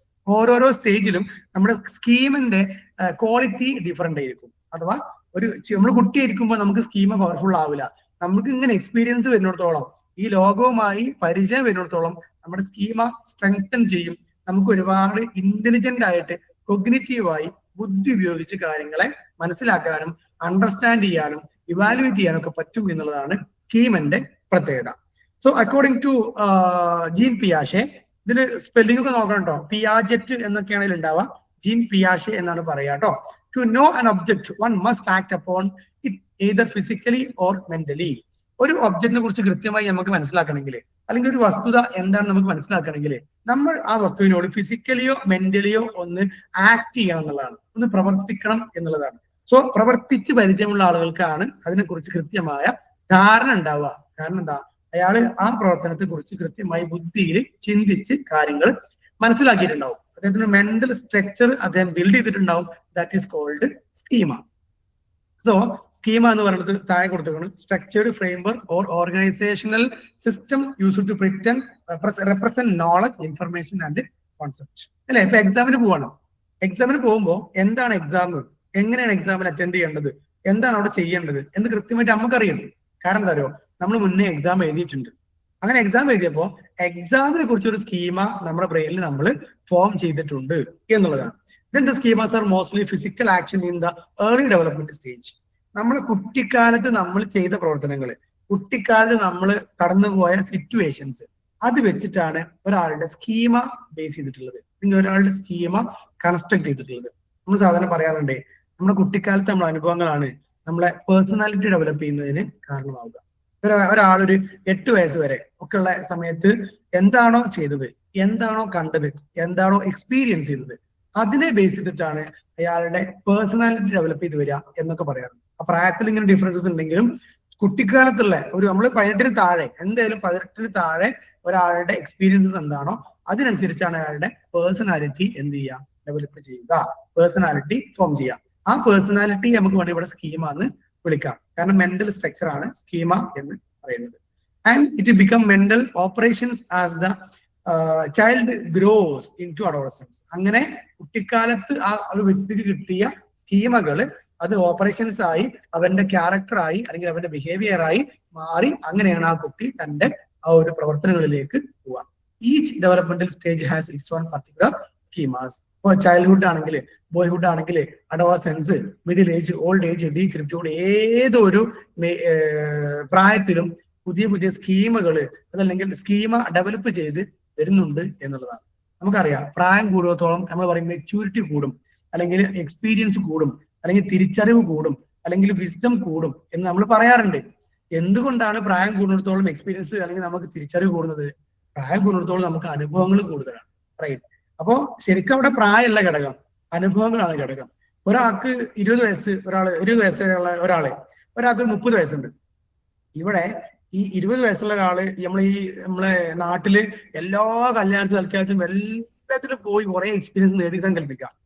എന്നാലോ വേറെ 30 വയസ്സുള്ള ആള്, ഓന് 18ാമത്തെ വയസ്സിൽ വിസത്ത് ഗൾഫ് പോയി അവിടെ ഒരു ഷോപ്പിൽ ഇങ്ങനെ കുറെ കാലം വർക്ക് ചെയ്ത് സങ്കല്പിക്കാം. ഇതിൽ ആർക്കായിരിക്കും മെച്യൂരിറ്റി കൂടുതൽ? 20 വയസ്സിനാണ് കൂടുതൽ ഉണ്ടാവുക. അവിടെ ആക്ച്വലി വയസ്സിനേക്കാൾ അവിടെ ഇമ്പോർട്ടന്റ് എന്താ?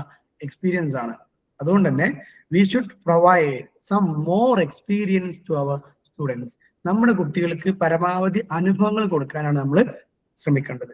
ഓക്കെ, അത് നമ്മുടെ സ്വന്തം കുട്ടികളാണെങ്കിലും നമ്മുടെ സ്റ്റുഡൻസ് ആണെങ്കിലും നമ്മൾ അവർക്ക് എത്ര അനുഭവങ്ങൾ കൊടുത്തു അതിനെ ബേസ് ചെയ്തിട്ടാണ് അവരുടെ ക്യാരക്ടർ, അവരുടെ കോൺഫിഡൻസ്, അവരുടെ ആറ്റിറ്റ്യൂഡ്, അവരുടെ beliefs, everything shall be made or shaped. Okay, അതുകൊണ്ട് അതൊരു വല്ലാത്ത പോയിന്റ് ആണ്. ഭയങ്കര ഇമ്പോർട്ടൻ്റ് കൂടി തന്നെ കാണണമെന്ന് റിക്വസ്റ്റ് ചെയ്യാണ് എല്ലാവർക്കും. സോ ജീൻ പിയാഷേന്റെ ഒരു 4 സ്റ്റേജസ് പറയാണ്. Okay, sensory motor stage, pre operational stage, concrete operational stage, formal operational stage എന്ന് പറഞ്ഞിട്ട് മൊത്തം നമ്മുടെ ലൈഫിനെ അദ്ദേഹം 4ആയിട്ട് വിഭജിക്കുകയാണ്. ഇത് പിയാഷെ 4 സ്റ്റേജ് പറയാണ്. ഇനി വേറെ ഓരോരുത്തർ വരുമ്പോൾ പല സ്റ്റേജുകളായിട്ടാണ് പറയാ. ഓക്കെ, മൊത്തം 4 സ്റ്റേജേ ഉള്ളൂ എന്ന് വിശ്വസിക്കരുത്. ജീൻ പിയാഷെ പറയുന്നത് 4 ഇമ്പോർട്ടന്റ് സ്റ്റേജസ് ആണ് നമ്മൾ കമ്മ്യൂണിറ്റി ഡെവലപ്മെന്റിൽ ഒരു മനുഷ്യൻ സൊസൈറ്റിയിൽ ഉണ്ടാക്കിയെടുക്കണമെന്നാണ് പറയുന്നത്. ഒന്ന് സെൻസറി മോട്ടോർ ആണ്. ഇത് നമുക്ക് എല്ലാവർക്കും അറിയുന്ന കാര്യങ്ങളാണ്, അതുകൊണ്ട് പെട്ടെന്ന് പറഞ്ഞു പോകാൻ പറ്റും. 0 to 2 2 വയസ്സ് വരെയുള്ള സമയം എക്സ്പീരിയൻസ് ത്രൂ ദ സെൻസസ് ആണ്. എല്ലാവർക്കും എക്സ്പീരിയൻസ് ത്രൂ സെൻസസ് ആണ്. ഈ കുട്ടികൾ പ്രത്യേകിച്ചും എന്ത് ചെയ്യാണ്, കാരണം വേറെ എക്സ്പീരിയൻസ് ആ ഒരു കാണുന്നതും കേൾക്കുന്നതും മാത്രം കണ്ട് അല്ലെങ്കിൽ അതിലൂടെ മാത്രം അറിവുണ്ടാക്കുക എന്നുള്ളതാണ്. Major intellectual activity is the sensory interaction of the environment. അഥവാ ആ കുട്ടിന്റെ ചുറ്റുമുള്ളത് എന്താണോ അതിനെ കാണുകയും കേൾക്കുകയും ചെയ്താണ് ആ കുട്ടി എന്തുണ്ടാക്കുന്നത്, എക്സ്പീരിയൻസും ഇന്റലിജൻസും ഉണ്ടാക്കുന്നത്. ഫിസിക്കൽ ആക്ടിവിറ്റീസ് വിത്തൗട്ട് ലാംഗ്വേജ്, അധികം സംസാരിക്കാതെ. കാരണം 2 വയസ്സായ കുട്ടി അധികം സംസാരിക്കണമെന്നൊന്നുമില്ല. 1.5 വയസ്സ് 2 വയസ്സാകുമ്പോഴേ കുറച്ചൊക്കെ സംസാരിച്ച് തുടങ്ങുള്ളൂ. സോ ലാംഗ്വേജ് അല്ല, ഫിസിക്കൽ ആക്ടിവിറ്റീസിലൂടെയാണ് ആ കുട്ടി എല്ലാ കാര്യങ്ങളും പഠിക്കുന്നത്. 4 development of sensory motor and perceptual skills. ആ കുട്ടി സെൻസറി അഥവാ എല്ലാ കാര്യങ്ങളും സെൻസ് ചെയ്യാനുള്ള ഒരു ഡെവലപ്മെന്റിന്റെ സമയമാണ്. മോട്ടോർ സ്കിൽസ്, ഓടാനും ചാടാനും നടക്കാനും ഇരിക്കാനും ഇടിക്കാനും നടക്കാനും അല്ലെ എറിയാനും ഒക്കെ പ്രാക്ടീസ് ചെയ്യുന്ന ഒരു സമയമാണ്. ആ സമയത്ത് ഇങ്ങനെ കണ്ടതൊക്കെ എടുത്ത് വലിച്ചെറിയുക, അല്ലെങ്കിൽ വേണ്ടതൊക്കെ കൊണ്ടിടുക, വെള്ളം കണ്ടാൽ മറിച്ചിടുക, അങ്ങനെ പലതരത്തിൽ എന്ത് ചെയ്യും പരിപാടികൾ ചെയ്യും. ദെൻ പെർസെപ്ച്വൽ സ്കിൽസ്, എങ്ങനെയാണ് നോളജ് പെർസീവ് ചെയ്യുക, എങ്ങനെയാണ് അറിവിനെ ശേഖരിക്കുക, ഇതൊക്കെ ഡെവലപ്പ് ചെയ്യുന്ന സമയമാണ് 0 to 2 എന്ന് പറയുന്നത്. 5 കോർഡിനേഷൻ ഓഫ് മോട്ടോർ ആക്ടിവിറ്റീസ് അല്ലെ, കൈയും കാലും കണ്ണും മൂക്കും ഇതെല്ലാവരും ഇങ്ങനെ ഒരുമിച്ച്, ദാറ്റ് മീൻസ് അവർ ബോഡി ബാലൻസ് ചെയ്യുക, ഊഞ്ഞാലാടുക, ഉയരത്തിൽ കയറി വെക്കുക, ഇങ്ങനെ body balance motor skill practice ചെയ്യുന്ന ഒരു സമയമാണ്. 6 at first for a child an object out of sight is out of mind. നിങ്ങൾ കേട്ടുകൊണ്ടൊന്നും അറിയില്ല, നിങ്ങൾക്ക് എല്ലാവർക്കും എക്സ്പീരിയൻസ് ഉണ്ടാവും. Out of sight is out of mind. നമ്മൾ ചെറിയ കുട്ടികളുടെ മുന്നിലേ പോലെ കളിപ്പാട്ടോ എന്തെങ്കിലും ഒരു കളിച്ചുകൊണ്ടിരിക്കുമ്പോൾ അതെടുത്ത് അവൾ കരയും ഇല്ലേ? എന്നാലോ നമ്മൾ തൽക്കാലത്ത് മാറ്റി വെച്ച് കുറച്ച് കഴിഞ്ഞ് വല്ലത് മറക്കും. അഥവാ മുന്നിലുള്ള അവർക്ക് കണ്ടുകൊണ്ടിരിക്കുന്നത് എന്താണോ അതായിരിക്കും അവരെ മെമ്മറിയിൽ ഉണ്ടാവുക. എന്നാൽ മറഞ്ഞിരിക്കുന്നതിനെ കുറിച്ചിട്ടോ അല്ലെങ്കിൽ വരാൻ പോകുന്നതിനെ കുറിച്ചൊന്നും അവർക്ക് അറിയില്ല. എന്താണോ മുന്നിൽ കാണുന്നത് അതിനോട് റെസ്പോണ്ട് ചെയ്യുക എന്നുള്ളതാണ് അവരുടെ ഒരു skill. Towards the close of the second half it learns object permanence. അപ്പൊ അവര് ഒബ്ജക്ട് പെർമനൻസ് എന്നതിലേക്ക് എത്തണേ ഉള്ളൂ. റൈറ്റ്, ഒബ്ജക്ട് പെർമനൻസ് എന്നുള്ള സ്റ്റേജിൽ എത്തുമ്പോൾ അവർക്ക് മനസ്സിലാവും ഇതെന്റെ ബ്രദറാണ്, ഓ സ്കൂൾ ബൈക്കാണ്, ഓ കുറച്ചിനെ ഇവിടെ ഉണ്ടാവില്ല, ഓക്കെ മുന്നിലുള്ളത് എന്റേതാണ് എന്നൊക്കെ അവർക്ക് മനസ്സിലാക്കും. Right. 7 development of rudimentary memory, that is basic memory. അഥവാ നമ്മൾ ഏറ്റവും അടിസ്ഥാനമായിട്ടുള്ള ഒരു കാര്യം കേട്ടു അത് തൽക്കാലം മെമ്മറിയിൽ വെക്കുന്ന ബേസിക് മെമ്മറി അവർ ഡെവലപ്പ് ചെയ്യും. 8 gradual progression from reflex behaviour to intentional behaviour. അഥവാ അറിയാതെ ചെയ്യുന്ന കാര്യങ്ങളിൽ നിന്ന് മനഃപൂർവ്വം കരുതി കൂട്ടി വളണ്ടറിലി അവർ കാര്യങ്ങൾ ചെയ്യാൻ ശ്രമിക്കും. ചെറിയ കുട്ടിയാകുമ്പോൾ 1 വയസ്സ് 1.5 വയസ്സൊക്കെ ആകുമ്പോൾ ഇങ്ങനെ അവർ ചെയ്യുന്നതൊന്നും അവരറിയില്ല, അല്ലെങ്കിൽ അവർ കുട്ടി എന്നൊക്കെ ചെയ്യുന്നതൊക്കെ. പിന്നെ 2 വയസ്സൊക്കെ ആകുമ്പോഴേക്കും എന്ത് ചെയ്യും, മനഃപൂർവ്വം അവർ കാര്യങ്ങൾ ചെയ്യാൻ തുടങ്ങും. അഥവാ സാധനം എടുത്ത് പാത്ത് വെക്കുക, അല്ലെങ്കിൽ മേലിന് സാധനം താഴത്തേക്ക് ഇടുക. അത് മനഃപൂർവ്വം കയറി പോലും എന്ത് ചെയ്യും എടുത്ത് താഴത്തേക്ക് ഇടും അല്ലെ, അറിയാതെ തട്ടുന്നതല്ല. 9 development of curiosity, trial and error, exploration of immediate surrounding. Curiosity വർദ്ധിക്കും. എന്താണ് എന്നൊക്കെയുള്ള സാധനങ്ങൾ ഒരു കവർ കണ്ടാല് അവിടെ എന്താണ്, ഒരു പേപ്പർ അത് എന്താണ്, അങ്ങനെ എല്ലാതും അറിയണം എന്നുള്ളൊരു ക്യൂരിയോസിറ്റി ഉണ്ടാവും. അതേപോലെ തന്നെ ട്രയൽ ആൻഡ് എറർ, എന്ത് ചെയ്യും, ഒരു കയറാൻ ശ്രമിക്കും, വീഴും, വീണ്ടും കയറും, വീണ്ടും വീഴും, അങ്ങനെ എന്തായാലും വീണ്ടും ട്രൈ ചെയ്യാം എന്നുള്ളൊരു കോൺസെപ്റ്റ് ആണ് അവരുടെ ഉണ്ടാവുക. 10 able to differentiate itself from object and this is the base of self concept. അഥവാ എന്താണ് ഓരോ വസ്തു, അത് ഇന്റേതാണ് ഇന്റേത് എന്നല്ല, വസ്തുക്കൾ തമ്മിൽ എന്ത് ചെയ്യാം, അത് ജസ്റ്റ് ഒന്ന് ഡിഫറൻഷിയേറ്റ് ചെയ്യാനൊക്കെ അവർ പഠിക്കും. ഓക്കെ, സെൽഫ് കോൺസെപ്റ്റ്, ഞാന് ഇന്റേത് ഇങ്ങനെയൊക്കെയുള്ള വസ്തുക്കൾ ആ ഒരു കോൺസെപ്റ്റിലേക്ക് അവർ എത്തും. 0 to 2 ആണ് ഇത് പറയുന്നത്. അത് ആ സ്റ്റേജിന്റെ പേര് മറക്കരുത് കേട്ടോ, സെൻസറി മോട്ടോർ ആണ്. പല സെൻസറി ഓർഗൻസ് കൊണ്ട് കൂടുതൽ കാര്യങ്ങൾ ചെയ്യുകയും മോട്ടോർ ആക്ടിവിറ്റീസ് കൂടുതൽ പ്രാക്ടീസ് ചെയ്യുന്ന സ്റ്റേജ് ആണ് 0 to 2 sensory motor stage. 2 pre ഓപ്പറേഷനിലാണ്. നമ്മളെല്ലാവരും ഈ ഒരു സെൻസറി മോട്ടോറിലൂടെ കടന്നുപോയി, പ്രീ ഓപ്പറേഷനിലൂടെ കടന്നുപോയി. അന്ന് നമുക്ക് തീരെ അറിയില്ല എന്ന് മാത്രം. പക്ഷെ ഇപ്പൊ നമ്മൾ തീരെ പഠിക്കുമ്പോൾ നമ്മുടെ കുട്ടികൾ ഇതാണ് സ്റ്റേജ്, ഇതൊക്കെയാണ് അവർ ചെയ്യുക എന്നുള്ളത് നമ്മൾ അറിയണം. അപ്പൊ ചോദിക്കട്ടെ, 2 വയസ്സുള്ള ഒരു കുട്ടി ഒരു ഉയർത്തി കയറാൻ ശ്രമിക്കുകയാണ്, നമ്മൾ അതിനെ സപ്പോർട്ട് ചെയ്യണോ ഒപ്പോസ് ചെയ്യണോ? അല്ലെങ്കിൽ സ്റ്റെപ്പ് കയറാൻ നോക്കുകയാണ്. നമ്മൾ വീട്ടിലുള്ള സ്റ്റെപ്പ് കയറില്ലേ, നമ്മൾ കോണിപ്പടി, അതിനെ നമ്മൾ സപ്പോർട്ട് ചെയ്യണോ ഒപ്പോസ് ചെയ്യണോ? സപ്പോർട്ട് ചെയ്യാം. പക്ഷെ ഒരു നമ്മളുടെ ഒരു കണ്ണ്, നമ്മുടെ ഒരു കരുതൽ ഉണ്ടാവണം. അതെ, നമ്മൾ കരുതലോട് സപ്പോർട്ട് ചെയ്യണം. ഒരിക്കലും നമ്മൾ സ്റ്റെപ്പ് തീരെ കയറാതാക്കാൻ വേണ്ടിയിട്ട് ഫസ്റ്റ് ഒരു ബാരിയർ വെച്ച് നമ്മൾ കയറോണ്ട് കെട്ടിച്ച് കയറരുത് എന്നുള്ളത് കാക്കും. അത് തെറ്റാണ്. ഒരു സ്റ്റെപ്പ് കയറാൻ പഠിപ്പിക്കാം, നാളെ 2 സ്റ്റെപ്പ് കയറാൻ പഠിപ്പിക്കാം. അങ്ങനെ അവർ കയറുമ്പോൾ കൂടെ കയറി, അവർ മുകളിലിട്ടും കയറി, പിന്നെ ഇറങ്ങി, പിന്നെയും കയറി, അങ്ങനെ ത്രൂ പ്രാക്ടീസ് അവർ എന്ത് ചെയ്യും, എക്സ്പെർട്ട് ആവും. ഏറ്റവും സിമ്പിൾ അതാണ്. കാരണം സ്റ്റെപ്പ് നമ്മൾ കവർ ചെയ്ത് വെക്കുന്നേക്കാൾ നല്ലത് അത് കയറാൻ അവർ പഠിപ്പിക്കുക എന്നുള്ളതാണ് ഏറ്റവും best. Okay, so pre operation സ്റ്റേജിൽ 2 to 7 കുട്ടി സംസാരിച്ച് തുടങ്ങുന്ന സമയം മുതൽ 1ാം ക്ലാസ്സിൽ ചേർക്കുന്ന സമയം വരെയൊക്കെയുള്ള ആ ഒരു സമയമാണ്. ഇതിൽ 3 ലെവൽ പറയുന്നുണ്ട് അവരുടെ ഒരു ബിഹേവിയറിന്റെ. ഒന്ന് ഈഗോസ്, 3 ടേംസ് ആണ്. ഈഗോ സെൻട്രിസിസം എന്നുള്ളതാണ് ഒന്ന്. Thinking of oneself without regard for the feeling of others. അഥവാ എന്റെ സാധനം, എന്റെ അല്ലെ ഐ ഫീലിംഗ്. നമ്മൾ കഴിഞ്ഞ ക്ലാസ് പറഞ്ഞിരുന്നു, ഐ ഫീലിംഗിലാണ് കുട്ടി ഉണ്ടാവുക. എന്റെ സാധനങ്ങള്, ഇന്റെ വണ്ടി, ഇന്റെ മെച്ചി, അല്ലെങ്കിൽ ഇന്റെ വീട്, ഇങ്ങനെ എല്ലാതും ഇന്റത് എന്ന് പോലും പറയും. മറ്റു ബാക്കിയുള്ളവരെ അത് എന്ത് ചെയ്യൂല, തീരെ അവർ പരിഗണിക്കൂല. ഓക്കെ. 2 ആനിമിസ് ആണ്. Treating inanimate object as living one. അഥവാ പാവക്കുട്ടിക്ക് ചോറ് കൊടുക്കുക, അതിനെ കിടത്തി കൊടുക്കുക, ഇങ്ങനെ ചെറിയ അതിന്റെ ഡോൾസിനെ അല്ലെങ്കിൽ പിന്നെ ഒരു ഇല എന്തെങ്കിലും കിട്ടിയാൽ അത് ഇന്റെ പൂച്ചക്കുട്ടി എന്നൊക്കെ പറഞ്ഞാൽ അതിന് ഫുഡ് കൊടുക്കുക. അങ്ങനെയൊക്കെയുള്ള ഇനാനിമേറ്റ് അഥവാ ജീവനില്ലാത്ത വസ്തുക്കൾക്ക് ജീവനുണ്ട് എന്ന് അസ്യൂം ചെയ്ത് കാര്യങ്ങൾ ചെയ്യാം. അതാണ് ആനിമിസം. പിന്നെ 3 സെന്ററിംഗ് എന്നുള്ളതാണ്. The child can concentrate only one aspect of A thing at a time. അഥവാ ഒരു കുട്ടിക്ക്, ഈ പറഞ്ഞ 2 to 7 വയസ്സുള്ള കുട്ടിക്ക് ഒരു സമയത്ത് ഒരു വസ്തുത അല്ലെങ്കിൽ ഒരു കോൺസെപ്റ്റിലേക്ക് മാത്രമേ കോൺസെൻട്രേറ്റ് ചെയ്യാൻ പറ്റുള്ളൂ എന്നുള്ളതാണ്. അഥവാ ഒന്നിലധികം കാര്യങ്ങൾ അവരെ കൊണ്ട് ചെയ്യിപ്പിക്കരുത്. അപ്പൊ നമ്മള് ഈ ചോറ് വയ്ക്കുമ്പോ, ഫുഡ് കൊടുക്കുമ്പോ ഫോൺ കൊടുത്താൽ എന്തെങ്കിലും അവസ്ഥ?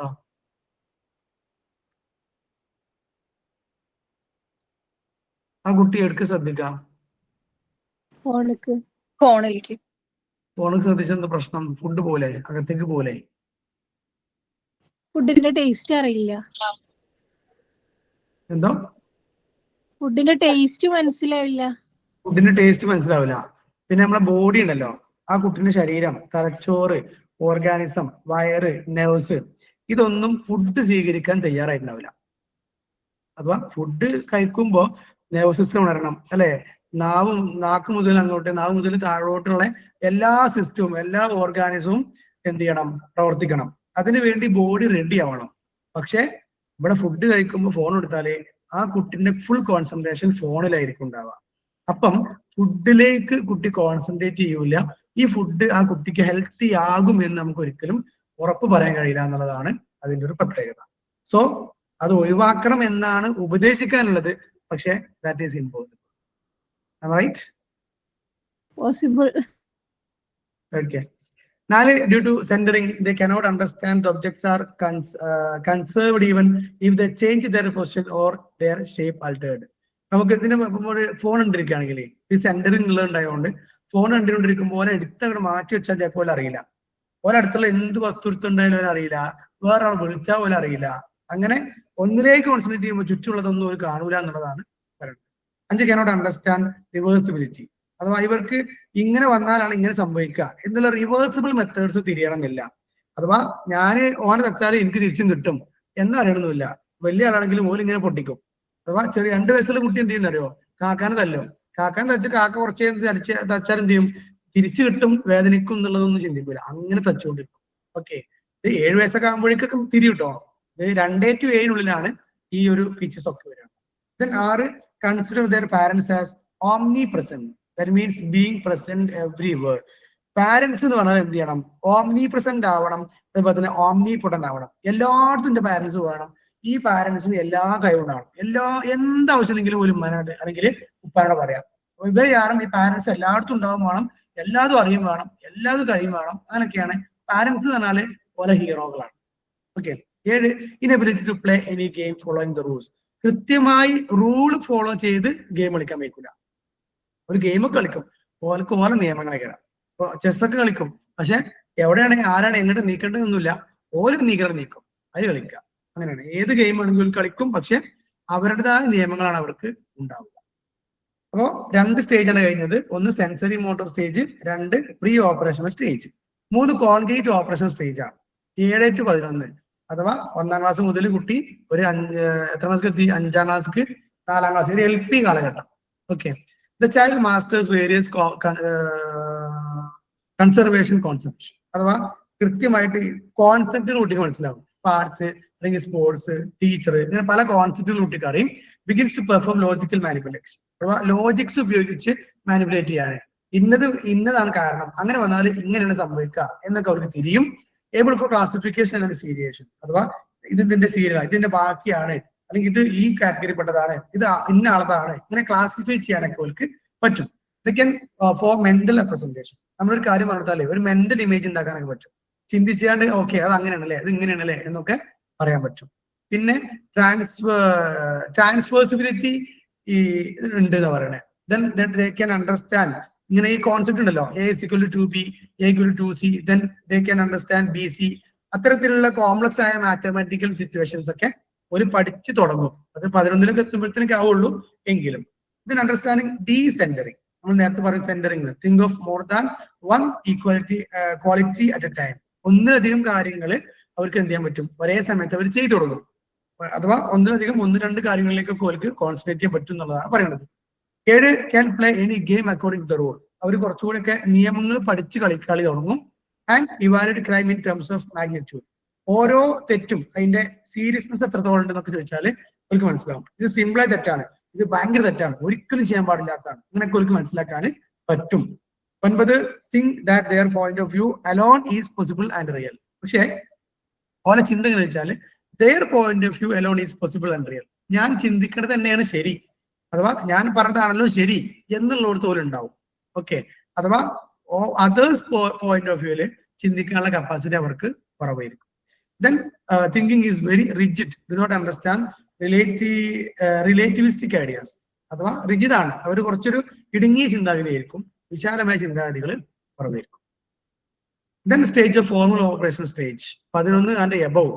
അങ്ങനെ ഒന്നിച്ച് കിടക്കുകയാണ് 11 മുതൽ. അഥവാ നമ്മളൊരു ടീനേജിലേക്ക് കിടക്കുന്നത് മുതൽ എന്ത് thought become increasingly flexible and abstract. നമുക്ക് കുറച്ചുകൂടി വിശാലമായി ചിന്തിക്കാനും ഫ്ലെക്സിബിൾ ആയി ചിന്തിക്കാനും പറ്റും.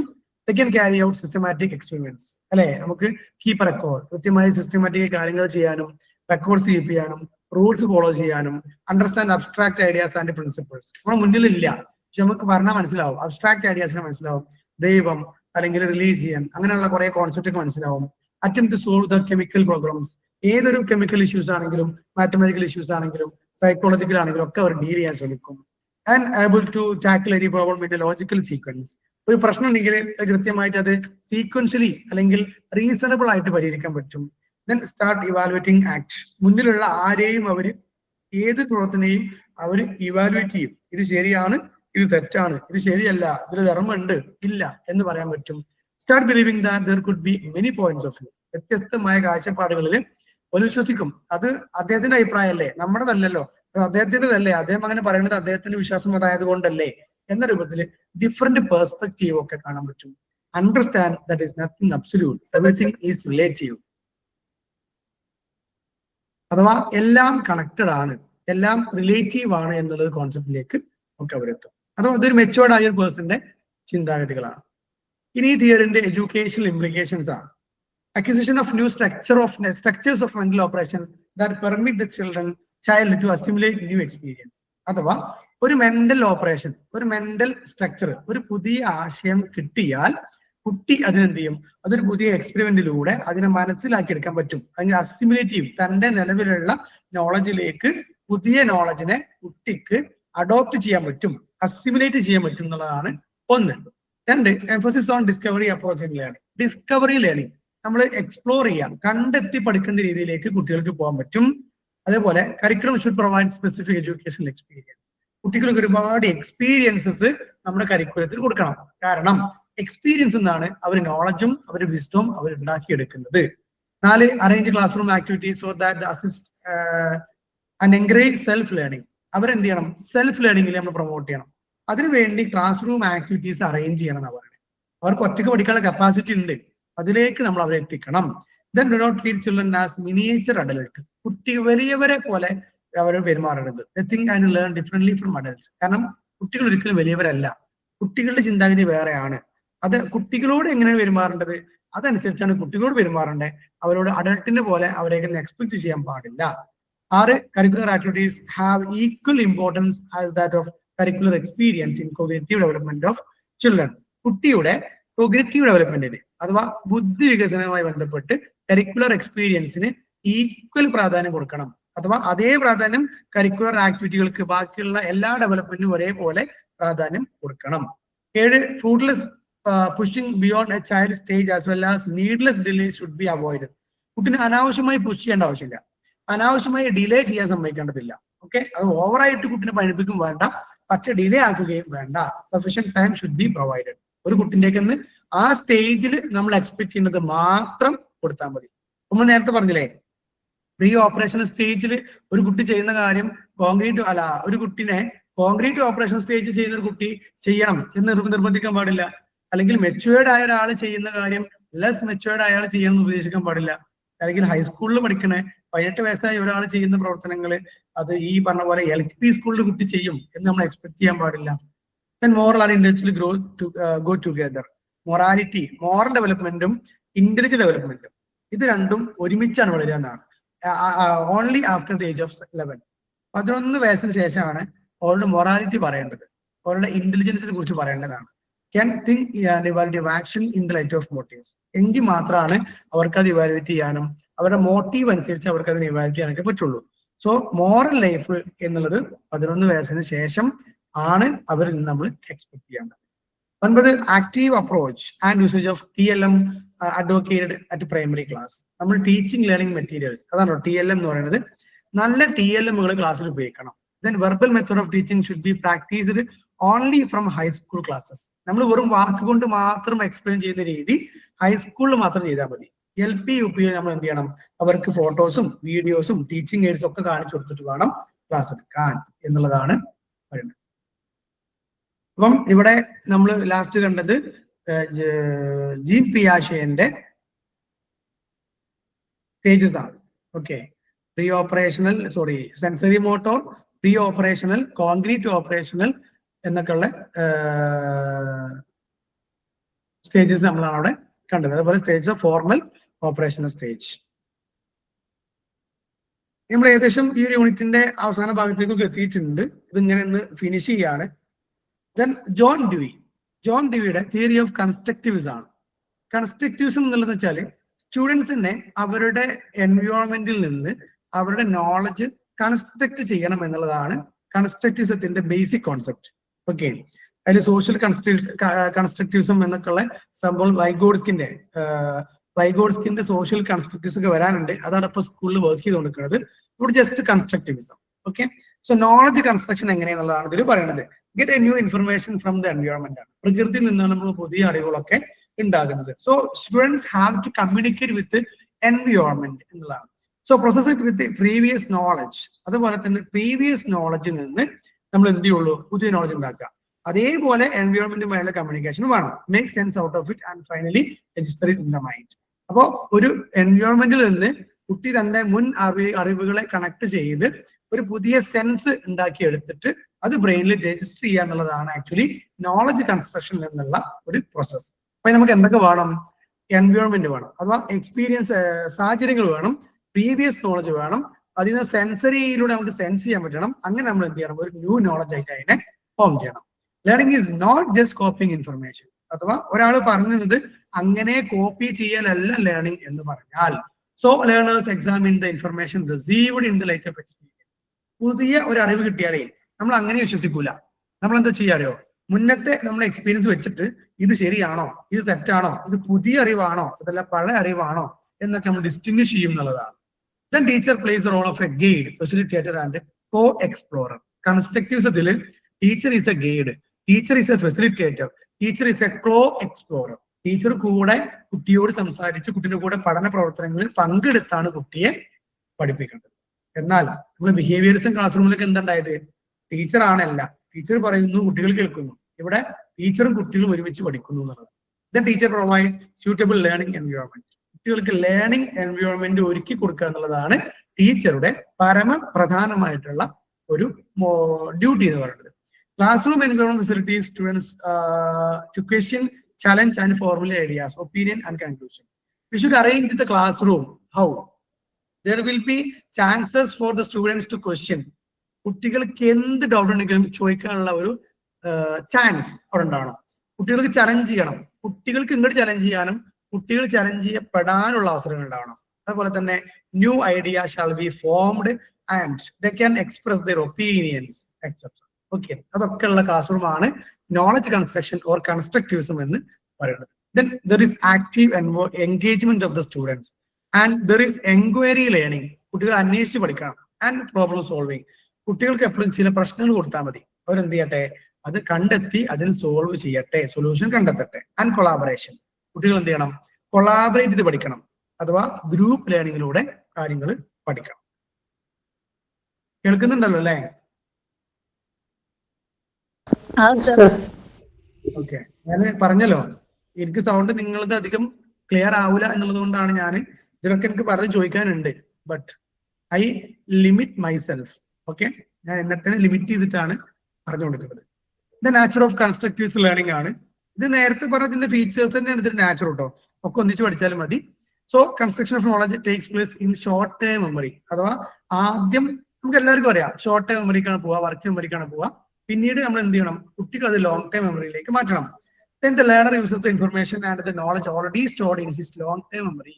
അപ്പൊ നമ്മൾ പ്രീവിയസ് നോളജ് എന്ന് പറയില്ലേ, ആ സാധനം അവിടെ ഉണ്ടാവും അറിയോ, നമ്മുടെ ലോങ് ടേം മെമ്മറിയിൽ ഉണ്ടാവും. അതുമായി കണക്ട് ചെയ്തിട്ട് മീനിങ് ഫുള്ളി ഇന്റർപ്രറ്റ് ചെയ്തിട്ട് വേണം ഒരു ന്യൂ ഇൻഫർമേഷൻ റിസീവ് ചെയ്യാൻ. റൈറ്റ്. കുട്ടിക്ക് ഒരു പുതിയ അറിവ് കിട്ടി സങ്കല്പിക്കുക. കുട്ടി എന്ത് ചെയ്യും, തന്റെ അത് പുതിയ അറിവ് എന്ന് പറയുന്നത് ഷോർട്ട് ടേം മെമ്മറിക്കാണ് പോവാ. അപ്പൊ കുട്ടി തന്റെ ലോങ് ടേം മെമ്മറിയിലുള്ള പഴയ അറിവിനെ ഇങ്ങോട്ട് തിരിച്ചു കൊണ്ടുവരും. എന്നിട്ട് ഈ പുതിയ അറിവുമായി കണക്ട് ചെയ്തിട്ട് പ്രോസസ് ചെയ്തിട്ട് ഒരു കൺക്ലൂഷനിൽ എത്തിയിട്ടാണ് അത് ഷോർട്ട് ടേം മെമ്മറിയിൽ ആദ്യം സേവ് ചെയ്യും, പിന്നെ ലോങ് ടേം മെമ്മറിയിലേക്ക് സേവ് ചെയ്യാം. Okay. Then 3 important activities in the process of learning. പ്രധാനപ്പെട്ട 3 ആക്ടിവിറ്റീസ് ആണ്. ഒരു select most appropriate information receive. കുട്ടിക്ക് ഒരു അറിവ് കിട്ടിയാലേ, ഒരു ഇൻഫർമേഷൻ കിട്ടിയാല് കുട്ടി എന്ത് ചെയ്യും, അതിൽ ഏറ്റവും മോസ്റ്റ് അപ്രോപ്രിയേറ്റ് ചെയ്താൽ നോക്കും. Selecting appropriate prior knowledge. ഈ പുതിയ നോളജ് എന്റെ പഴയ നോളജിൽ നിന്ന് ഏതാണ് ഇതുമായി കണക്റ്റഡ് ആയത് എന്നുള്ളത് തപ്പി നോക്കും. Then comparing and interpreting information. എന്നിട്ട് അതുമായിട്ട് കമ്പയർ ചെയ്ത് നോക്കും. ഇപ്പൊ ഒരു ഉദാഹരണം പറയുകയാണെങ്കിൽ, കുട്ടി ഒരു പുതിയ വാഹനത്തിന്റെ പേര് കേട്ടാൽ എന്ത് ചെയ്യാ, ഒരു ഡിഫറെന്റ് ടൈപ്സ് ഓഫ് വെഹിക്കിൾസ് ഉണ്ട് എന്നുള്ള ഒരു പഴയ അറിവിന് ടീച്ചർ കുട്ടികൾ കൊണ്ടുവരും. എന്നിട്ട് പിന്നെ അതേപോലെ തന്നെ വ്യത്യസ്തമായ കുറെ കമ്പനികളുണ്ട്, മോട്ടോർ വെഹിക്കിളിന്റെ കമ്പനികളുണ്ട് എന്നുള്ള പഴയ അറിവിനെ കുട്ടി കൊണ്ടുവന്നിട്ട് ഇത് BMW എന്ന് പറയുന്ന പുതിയൊരു, അല്ലെങ്കിൽ ഇത് അതിന്റെ ഇന്ന വേരിയന്റ് ആണ് എന്നൊക്കെ പറഞ്ഞിട്ട് എന്ത് ചെയ്യും, അതിനെ കുറിച്ച് പഠിക്കുകയാണ് ചെയ്യാം. അതുപോലെ ക്ലാസിഫൈങ് ഓർഗനൈസിംഗ് ഇൻഫർമേഷൻ. ഒരു പുതിയ അറിവ് കിട്ടിയാൽ എന്ത് ചെയ്യും, ഒന്നാമത് പറഞ്ഞത് പഴയ അറിവുമായിട്ട് കമ്പയർ ചെയ്ത് ഇന്റർപ്രറ്റ് ചെയ്യുന്നതാണ്. അതിനെ ക്ലാസിഫൈ ചെയ്യും, ഇത് പഴയത്, ഇത് പുതിയത്, ഇത് ഇമ്പോർട്ടന്റ്, ഇത് ലെസ് ഇമ്പോർട്ടന്റ് എന്നൊക്കെ പറഞ്ഞു. 3 ഇന്റഗ്രേറ്റിംഗ് ദ ഇൻഫർമേഷൻ ഇത് ഓൾറെഡി സ്റ്റോർഡ് നോളജ്. എന്നിട്ട് ഈ പുതിയ അറിവിനെ വീണ്ടും നമ്മുടെ മെമ്മറി കൊണ്ടുപോയിട്ട് പഴയ അറിവുകൾ, അവിടെ പഴയ അറിവുകൾ ഉണ്ടാവും, അതിലേക്കൊക്കെ കണക്ട് ചെയ്ത് നോക്കും. റൈറ്റ്. അങ്ങനെ മോഡിഫൈ ദ കോഗ്നിറ്റീവ് സ്ട്രക്ചർ. നമ്മുടെ ബുദ്ധിനെ മോഡിഫൈ ചെയ്യും. ഒരു പുതിയ അറിവ് വന്നാല് ആദ്യം ചെയ്യും, പഴയ അറിവിനെടുത്തിട്ട് ഇവിടെ വന്ന് കൊടുത്ത് നോക്കും, എന്നിട്ട് ഒപ്പിച്ചു നോക്കും, അതത് പ്രോസസ് ചെയ്ത് നോക്കും. എന്നിട്ട് ഇത് ഓക്കെയാണ് കണ്ടത് എന്ത് ചെയ്യും, ഇതിനെ നമ്മൾ മെമ്മറിക്ക് സ്റ്റോർ ചെയ്യുമ്പോൾ അവിടെയുള്ള പഴയ മെമ്മറിയുമായിട്ട് വീണ്ടും ഇതിനെ കണക്ട് ചെയ്തിട്ട് വെക്കും. ഇവിടെ SOI തിയറി എന്നാണ്, സ്ട്രക്ചർ ആണ്. Selecting, organising, integrating. അങ്ങനെ 3 സ്ട്രക്ചർ ആണ്, 3 പ്രോസസ് ആണ് ഒരുമിച്ച് നടക്കുക. ഇനി കൺസ്ട്രക്റ്റീവ് ക്ലാസ് റൂമിൽ ടീച്ചറുടെ റോൾ എന്താണ്? നമ്മൾ നേരത്തെ പറഞ്ഞു, ടീച്ചർ സ്റ്റേജ് സെറ്റർ ആണ്, ഫെസിലിറ്റേറ്റർ ആണ്, ഗൈഡ് ആണെന്നൊക്കെ പറഞ്ഞു. ഇവിടെ teacher ask open end questions. ടീച്ചറുടെ ക്വസ്റ്റ്യൻസ് എപ്പോഴും ഓപ്പൺ എൻഡ് ക്വസ്റ്റ്യൻസ് ആയിരിക്കണം. ഇവിടെ ക്ലോസ്ഡ് എൻഡ് ക്വസ്റ്റ്യൻ ഉണ്ട്, ഓപ്പൺ എൻഡ് ക്വസ്റ്റ്യൻ ഉണ്ട് അല്ലേ? ഇപ്പൊ who is our prime minister എന്ന് ചോദിച്ചാൽ അത് ക്ലോസ്ഡ് ആണ്, there is only one answer.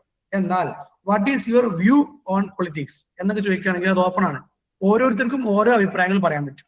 So constructive class റൂമിൽ എപ്പോഴും ഓപ്പൺ എൻഡ് ക്വസ്റ്റ്യൻസ് ആണ് ചോദിക്കേണ്ടത്. 2, give more important to high order thinking and logical reasoning. കുട്ടികൾക്ക് ബുദ്ധി ഉപയോഗിച്ച് ചിന്തിച്ച് മനസ്സിലാക്കാനുള്ള സാഹചര്യങ്ങൾ ഉണ്ടാക്കണം. അതേപോലെ തന്നെ ample opportunities to interact among themselves. കുട്ടികൾക്ക് പരസ്പരം ഇന്ററാക്ട് ചെയ്യാൻ, ഗ്രൂപ്പിലിരിക്കാൻ, പരസ്പരം ആശയങ്ങൾ ഷെയർ ചെയ്യാനുള്ള അവസരങ്ങൾ ഉണ്ടാവണം. 4, opportunity to share their experience among themselves. ഒരാൾ ഒരു പ്രവൃത്തി ചെയ്താൽ തന്റെ അനുഭവം തന്റെ ഫ്രണ്ട്സുമായി കണക്ട് ചെയ്യാൻ, ഫ്രണ്ട്സുമായി ഷെയർ ചെയ്യാനുള്ള ഒരു എക്സ്പീരിയൻസ് കുട്ടികൾക്ക് കിട്ടണം. അതിനുള്ള ഓപ്പർച്യൂണിറ്റീസ് ഉണ്ടാവണം. 5 എംഫസൈസ് എൻക്വയറി ബേസ്ഡ് ലേണിംഗ്. കുട്ടികൾക്ക് ഒരു അവസരം കൊടുക്കുക, ഒരു പ്രോബ്ലം കൊടുക്കുക, അവരോട് പറയാ നിങ്ങൾ എൻക്വയറി നടത്തി അതിന് സൊല്യൂഷൻ കണ്ടെത്തി വരണം, അല്ലെങ്കിൽ നിങ്ങൾ അന്വേഷിച്ച് ഇതിന്റെ പോയിന്റ്സ് കണ്ടെത്തി വരണം. 6 more important problem solving approach. നേരത്തെ പറഞ്ഞത് തന്നെയാണ്. ഒരു പ്രോബ്ലം കൊടുക്കുക, അതിന് സൊല്യൂഷൻ അവർ കണ്ടെത്തട്ടെ, അതിന് വേണ്ട സ്റ്റെപ്പ് അവരെടുക്കട്ടെ. 7 group interaction, collaborative learning, cooperative learning, project work, exception. ഇവരെ പരസ്പരം കൊളാബറേറ്റ് ചെയ്യുക, മിക്സ് ആക്കുക, അതുപോലെ തന്നെ സ്കിൽ ബേസ്ഡ് ഗ്രൂപ്പ് ആക്കുക, അതുപോലെ തന്നെ പ്രൊജക്ട് വർക്ക് കൊടുക്കുക, ഇന്ററാക്ട് ചെയ്യിപ്പിക്കുക. ഇങ്ങനെയൊക്കെ പ്രവർത്തനങ്ങൾ കൊടുത്തിട്ടാണ് ഒരു കൺസ്ട്രക്റ്റീവ് ക്ലാസ് റൂം ടീച്ചർ എന്ത് ചെയ്യേണ്ടത്, മേക്ക് ചെയ്യേണ്ടത്. Then 4 phases in the teaching planning. ഇപ്പോൾ ഈ ഒരു ടീച്ചർ ഈ കൺസ്ട്രക്റ്റീവ് ക്ലാസ് ഒക്കെ പ്ലാൻ ചെയ്യുമ്പോൾ 4 phases ആണ്, 4 ഘട്ടങ്ങളാണ്. ഒന്ന്, making decision before the lesson begin. നമ്മൾ കൃത്യമായിട്ട് ക്ലാസ് തുടങ്ങുന്നതിന് മുമ്പേ എന്താണ് കുട്ടികൾ ചെയ്യേണ്ടത്, എന്താണ് ഏതൊക്കെ വർക്കാണ് അവർക്ക് കൊടുക്കേണ്ടത്, അങ്ങനെ ഒരു കൃത്യമായ ഒരു പ്ലാനിങ് ഉണ്ടാവുക. മേക്കിംഗ് ഡിസിഷൻ എന്നാണ് അതിനോട് പറയുന്നത്. 2, setting the landing task for the lessons. കുട്ടികൾക്ക് ഓക്കെ നമ്മൾ ഇന്നതാണ് ലക്ഷ്യം എന്ന് പറയുമ്പോൾ അതിലേക്ക് ഇന്ന ആക്ടിവിറ്റി കൊടുക്കാം, ഇന്ന എക്സ്പീരിയൻസ് കൊടുക്കാമെന്ന് എന്ത് ചെയ്യുക, തീരുമാനിക്കാം. 3, monitoring students activities while they work in group. അവർക്കൊരു ഗ്രൂപ്പ് വർക്ക് കൊടുത്തു, അല്ലെങ്കിൽ ഒരു ഡിബേറ്റ് കൊടുത്തു സങ്കല്പിക്കുക. So we have to monitor. അത് കൃത്യമായി നടക്കുന്നില്ലേ എന്ന് നമ്മൾ എന്ത് ചെയ്യണം, ഒന്ന് മോണിറ്റർ ചെയ്ത് നോക്കണം. ഓക്കെ, അപ്പൊ നമ്മുടെ ഒരു എപ്പോഴും നമ്മുടെ ഒരു മോണിറ്ററിങ് അവിടെ ഉണ്ടായിരിക്കണം. 4, evaluating the process and product of group work. അപ്പൊ അവർക്ക് കൊടുത്ത വർക്ക് എന്ത് ചെയ്യണം, നമ്മൾ ഇവാലുവേറ്റ് ചെയ്ത് നോക്കണം. എന്തായി വർക്ക്, അതെന്താണ്, അതിന്റെ റിസൾട്ട് എന്താണ്, അതിന്റെ പ്രോഡക്റ്റ് എന്താണ്, എങ്ങനെയാണ് അവർ ചെയ്തതെന്ന് നോക്കി നമ്മൾ അവരിന്ന് നോക്കാം. അപ്പൊ ഈ ഒരു കൺസ്ട്രക്റ്റിവിസം അല്ലെങ്കിൽ കൺസ്ട്രക്റ്റിവിസ്റ്റ് തിയറിയുടെ കഴിഞ്ഞാൽ ജോൺ ഡ്യൂയിന്റെ തിയറി ഓഫ് കൺസ്ട്രക്റ്റിവിസം ആണ് പറഞ്ഞത്. അതിൽ ടീച്ചറുടെ റോൾ എന്താണ്, നാച്ചർ എന്താണ്, ഫംഗ്ഷൻ എന്താണ്, റോൾ ഓഫ് ടീച്ചർ എന്താണ്, അതുപോലെ 4 phases എന്താണ്. അതിലൊന്ന് തീരുമാനിക്കലാണ്, അതിന്റെ എയിം ഒക്കെ നോക്കലാണ്, പിന്നെ ആക്ടിവിറ്റി കൊടുക്കൽ, അത് മോണിറ്റർ ചെയ്യൽ, അതിന് വാലുവേറ്റ് ചെയ്യലൊക്കെയാണ് അതിൽ പറയുന്നത്. പിന്നെ ഞാൻ സ്ലൈഡ് കാണിച്ചു തരാം കേട്ടോ. 2, 3, 4 സോറി കണ്ടോ, ഒരു 3-4 സൈഡ് ചെറിയ ഭാഗം കൂടി പറഞ്ഞാൽ ഇത് നമ്മൾ തീരും കേട്ടോ. Humanistic psychology and its basic premises എന്നുള്ളതാണ് humanistic psychology. It focus on each individual's potential and stress to the information importance of growth and self activation. അഥവാ ഹ്യൂമാനിസം എന്ന് പറഞ്ഞാൽ എന്താ, മനുഷ്യന്മാർക്ക് ഇമ്പോർട്ടൻസ് കൊടുക്കുക എന്നുള്ളതാണ്. അഥവാ സ്റ്റുഡൻസിന്റെ പേഴ്സണാലിറ്റി, അവരുടെ പൊട്ടൻഷ്യൽ, അവരുടെ growth, self actualisation, self esteem, ഇതിനൊക്കെ പ്രാധാന്യം കൊടുക്കുന്നതാണ് ഹ്യൂമനിസ്റ്റിക് സൈക്കോളജിയിൽ പറയുന്നത്. So people are innately good. നമുക്കറിയാം ക്ലാസ്സിലുള്ള എല്ലാവരും ശരിക്കും ഗുഡാണ് അല്ലേ, കാരണം എല്ലാവരും നല്ല കുട്ടികളായി ജനിച്ചതാണ്. ചില സന്ദർഭങ്ങളോ ചില ആളുകളൊക്കെയാണ് അവരെ മാറ്റിയത്. So mental and social problem result from deviation from natural tendency. അവരിൽ ഉണ്ടായ മെന്റൽ പ്രോബ്ലംസോ അല്ലെങ്കിൽ സോഷ്യൽ പ്രോബ്ലംസോ അവരെ ഡീവിയേറ്റ് ചെയ്യിപ്പിച്ചു എന്നുള്ളതാണ്. പക്ഷെ ബേസിക്കലി എല്ലാവരും നല്ലവരാണ്. ഓക്കെ, നിങ്ങൾ ഈ ഒരു ഇത് കേട്ടുകണോ, കൊച്ചിക്കാരെല്ലാവരും കള്ളന്മാരാണെന്നൊക്കെ പറഞ്ഞ സാധനം കേട്ടണോ?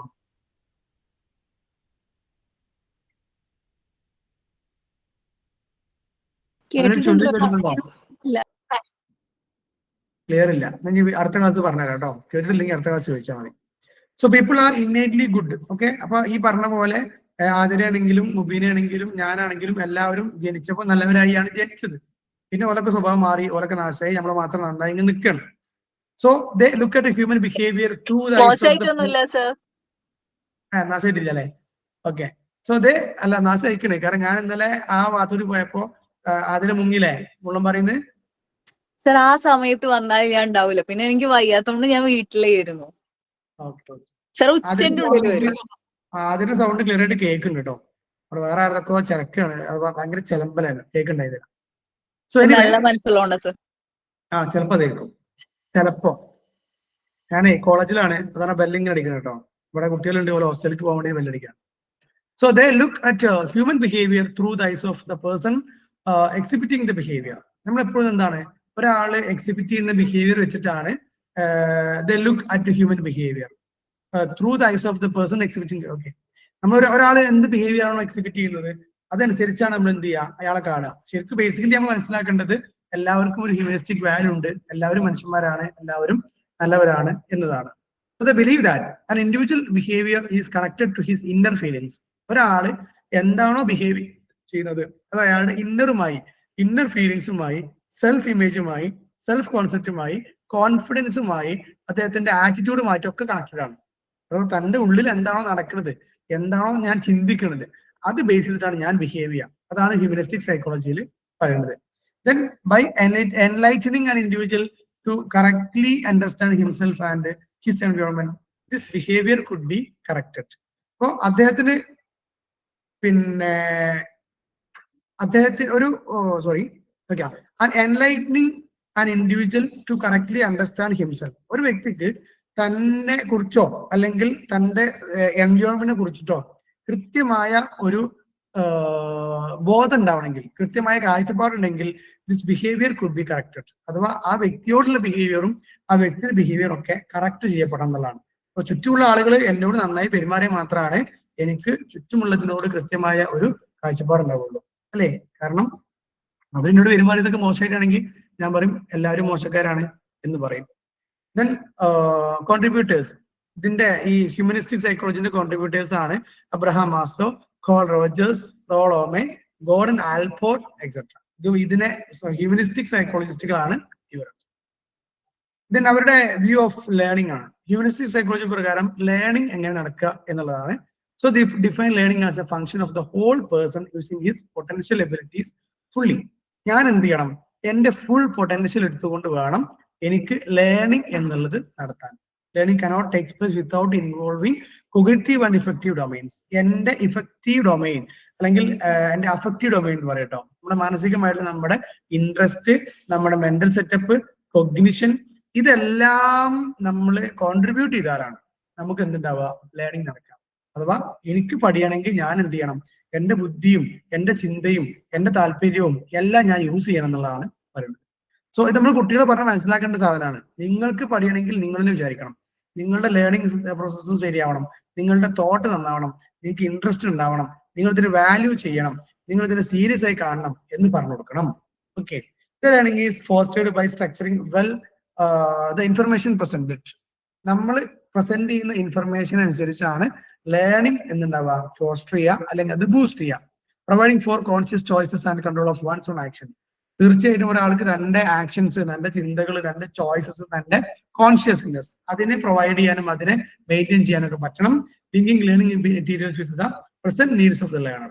ഞാൻ പഠിക്കുന്നത് എന്റെ ഇന്നത്തെ ചിന്തകൾക്ക് അനുസരിച്ച് എനിക്ക് എന്ത് ചെയ്യണം? ലിങ്ക് ചെയ്യാൻ പറ്റണം. അതായത് ഞാനിപ്പോ 2ാം ക്ലാസ്സിലാണെങ്കിൽ എനിക്ക് ആ 2ാം ക്ലാസ്സിൽ കുട്ടിക്ക് എന്ത് ചെയ്യണം? പഠിക്കുന്ന വിവരങ്ങൾ വെച്ചിട്ട് അവന്റെ റിയൽ ലൈഫ് സിറ്റുവേഷനിലേക്ക് കണക്ട് ചെയ്യപ്പെടണം. And involving the learners mentally and emotionally in the learning activities. മെന്റലിയും വേണം, കൊഗ്നിറ്റീവ് അഥവാ മെന്റലിയും വേണം, ഇമോഷണലി വേണം.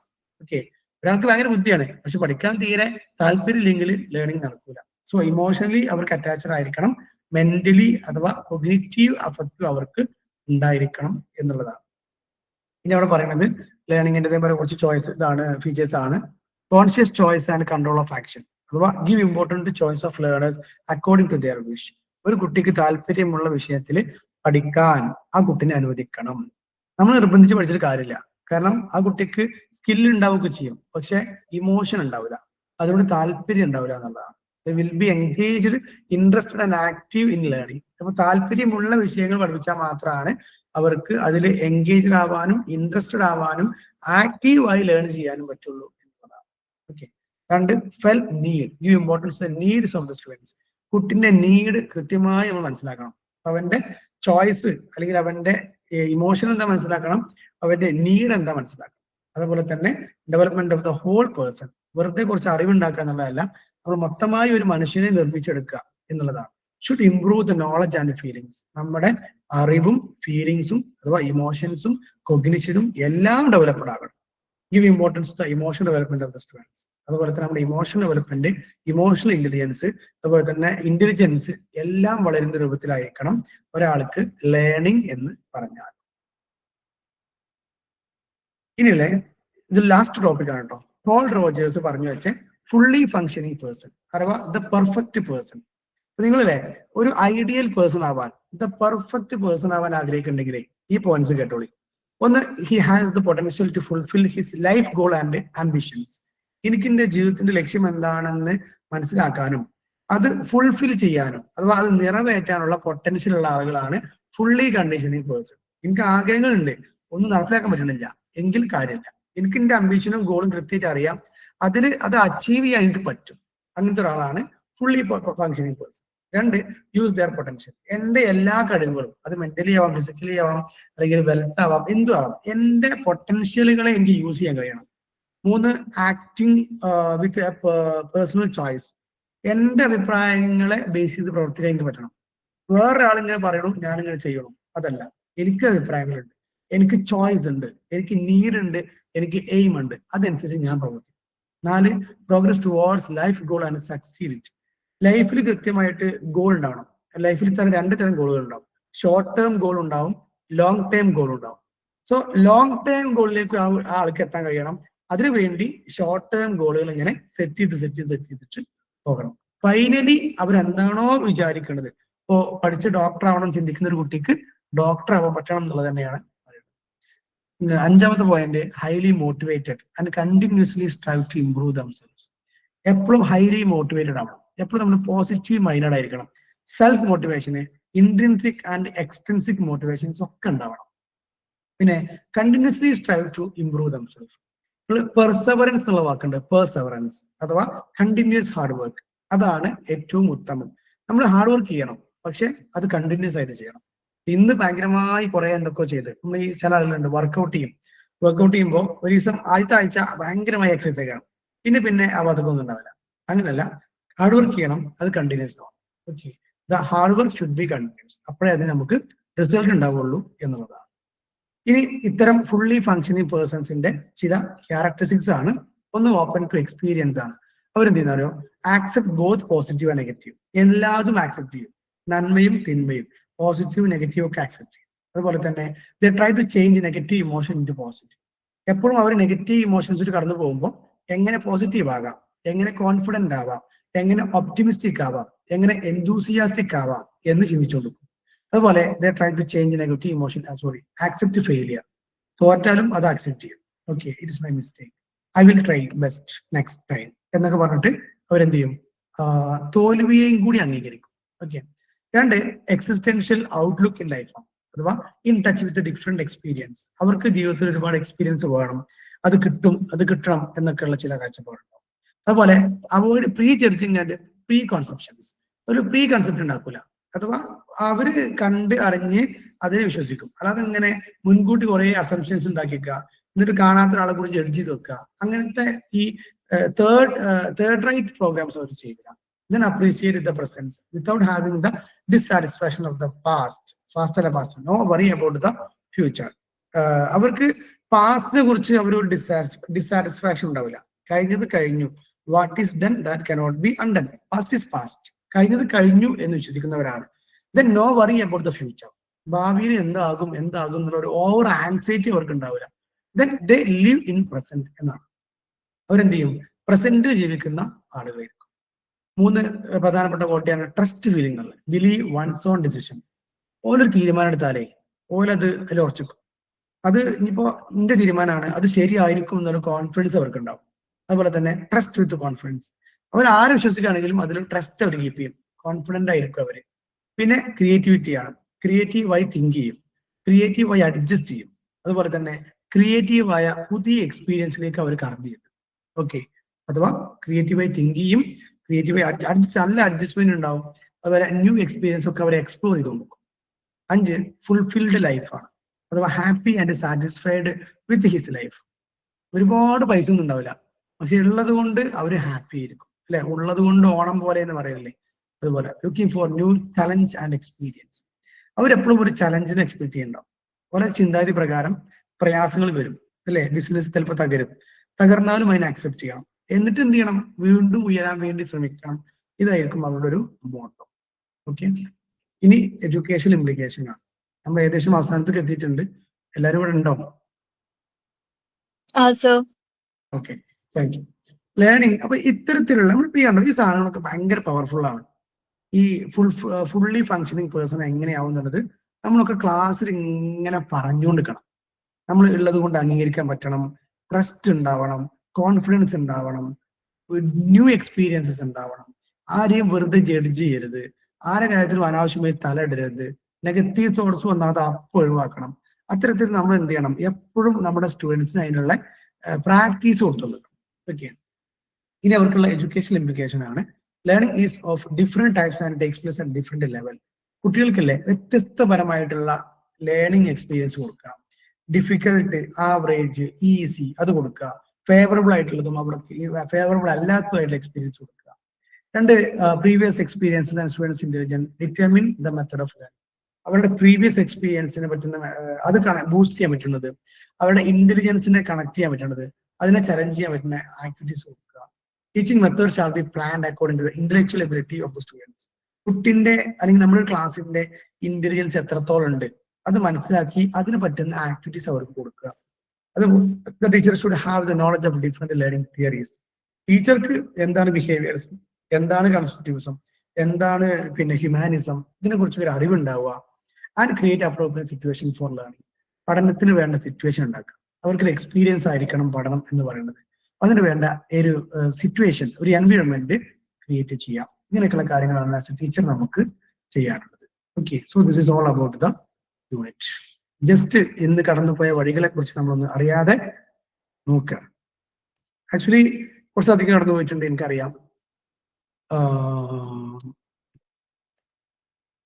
പാവ്ലോവിന്റെ എക്സ്പെരിമെന്റ് എന്നാണ് നമ്മൾ തുടങ്ങിയത്.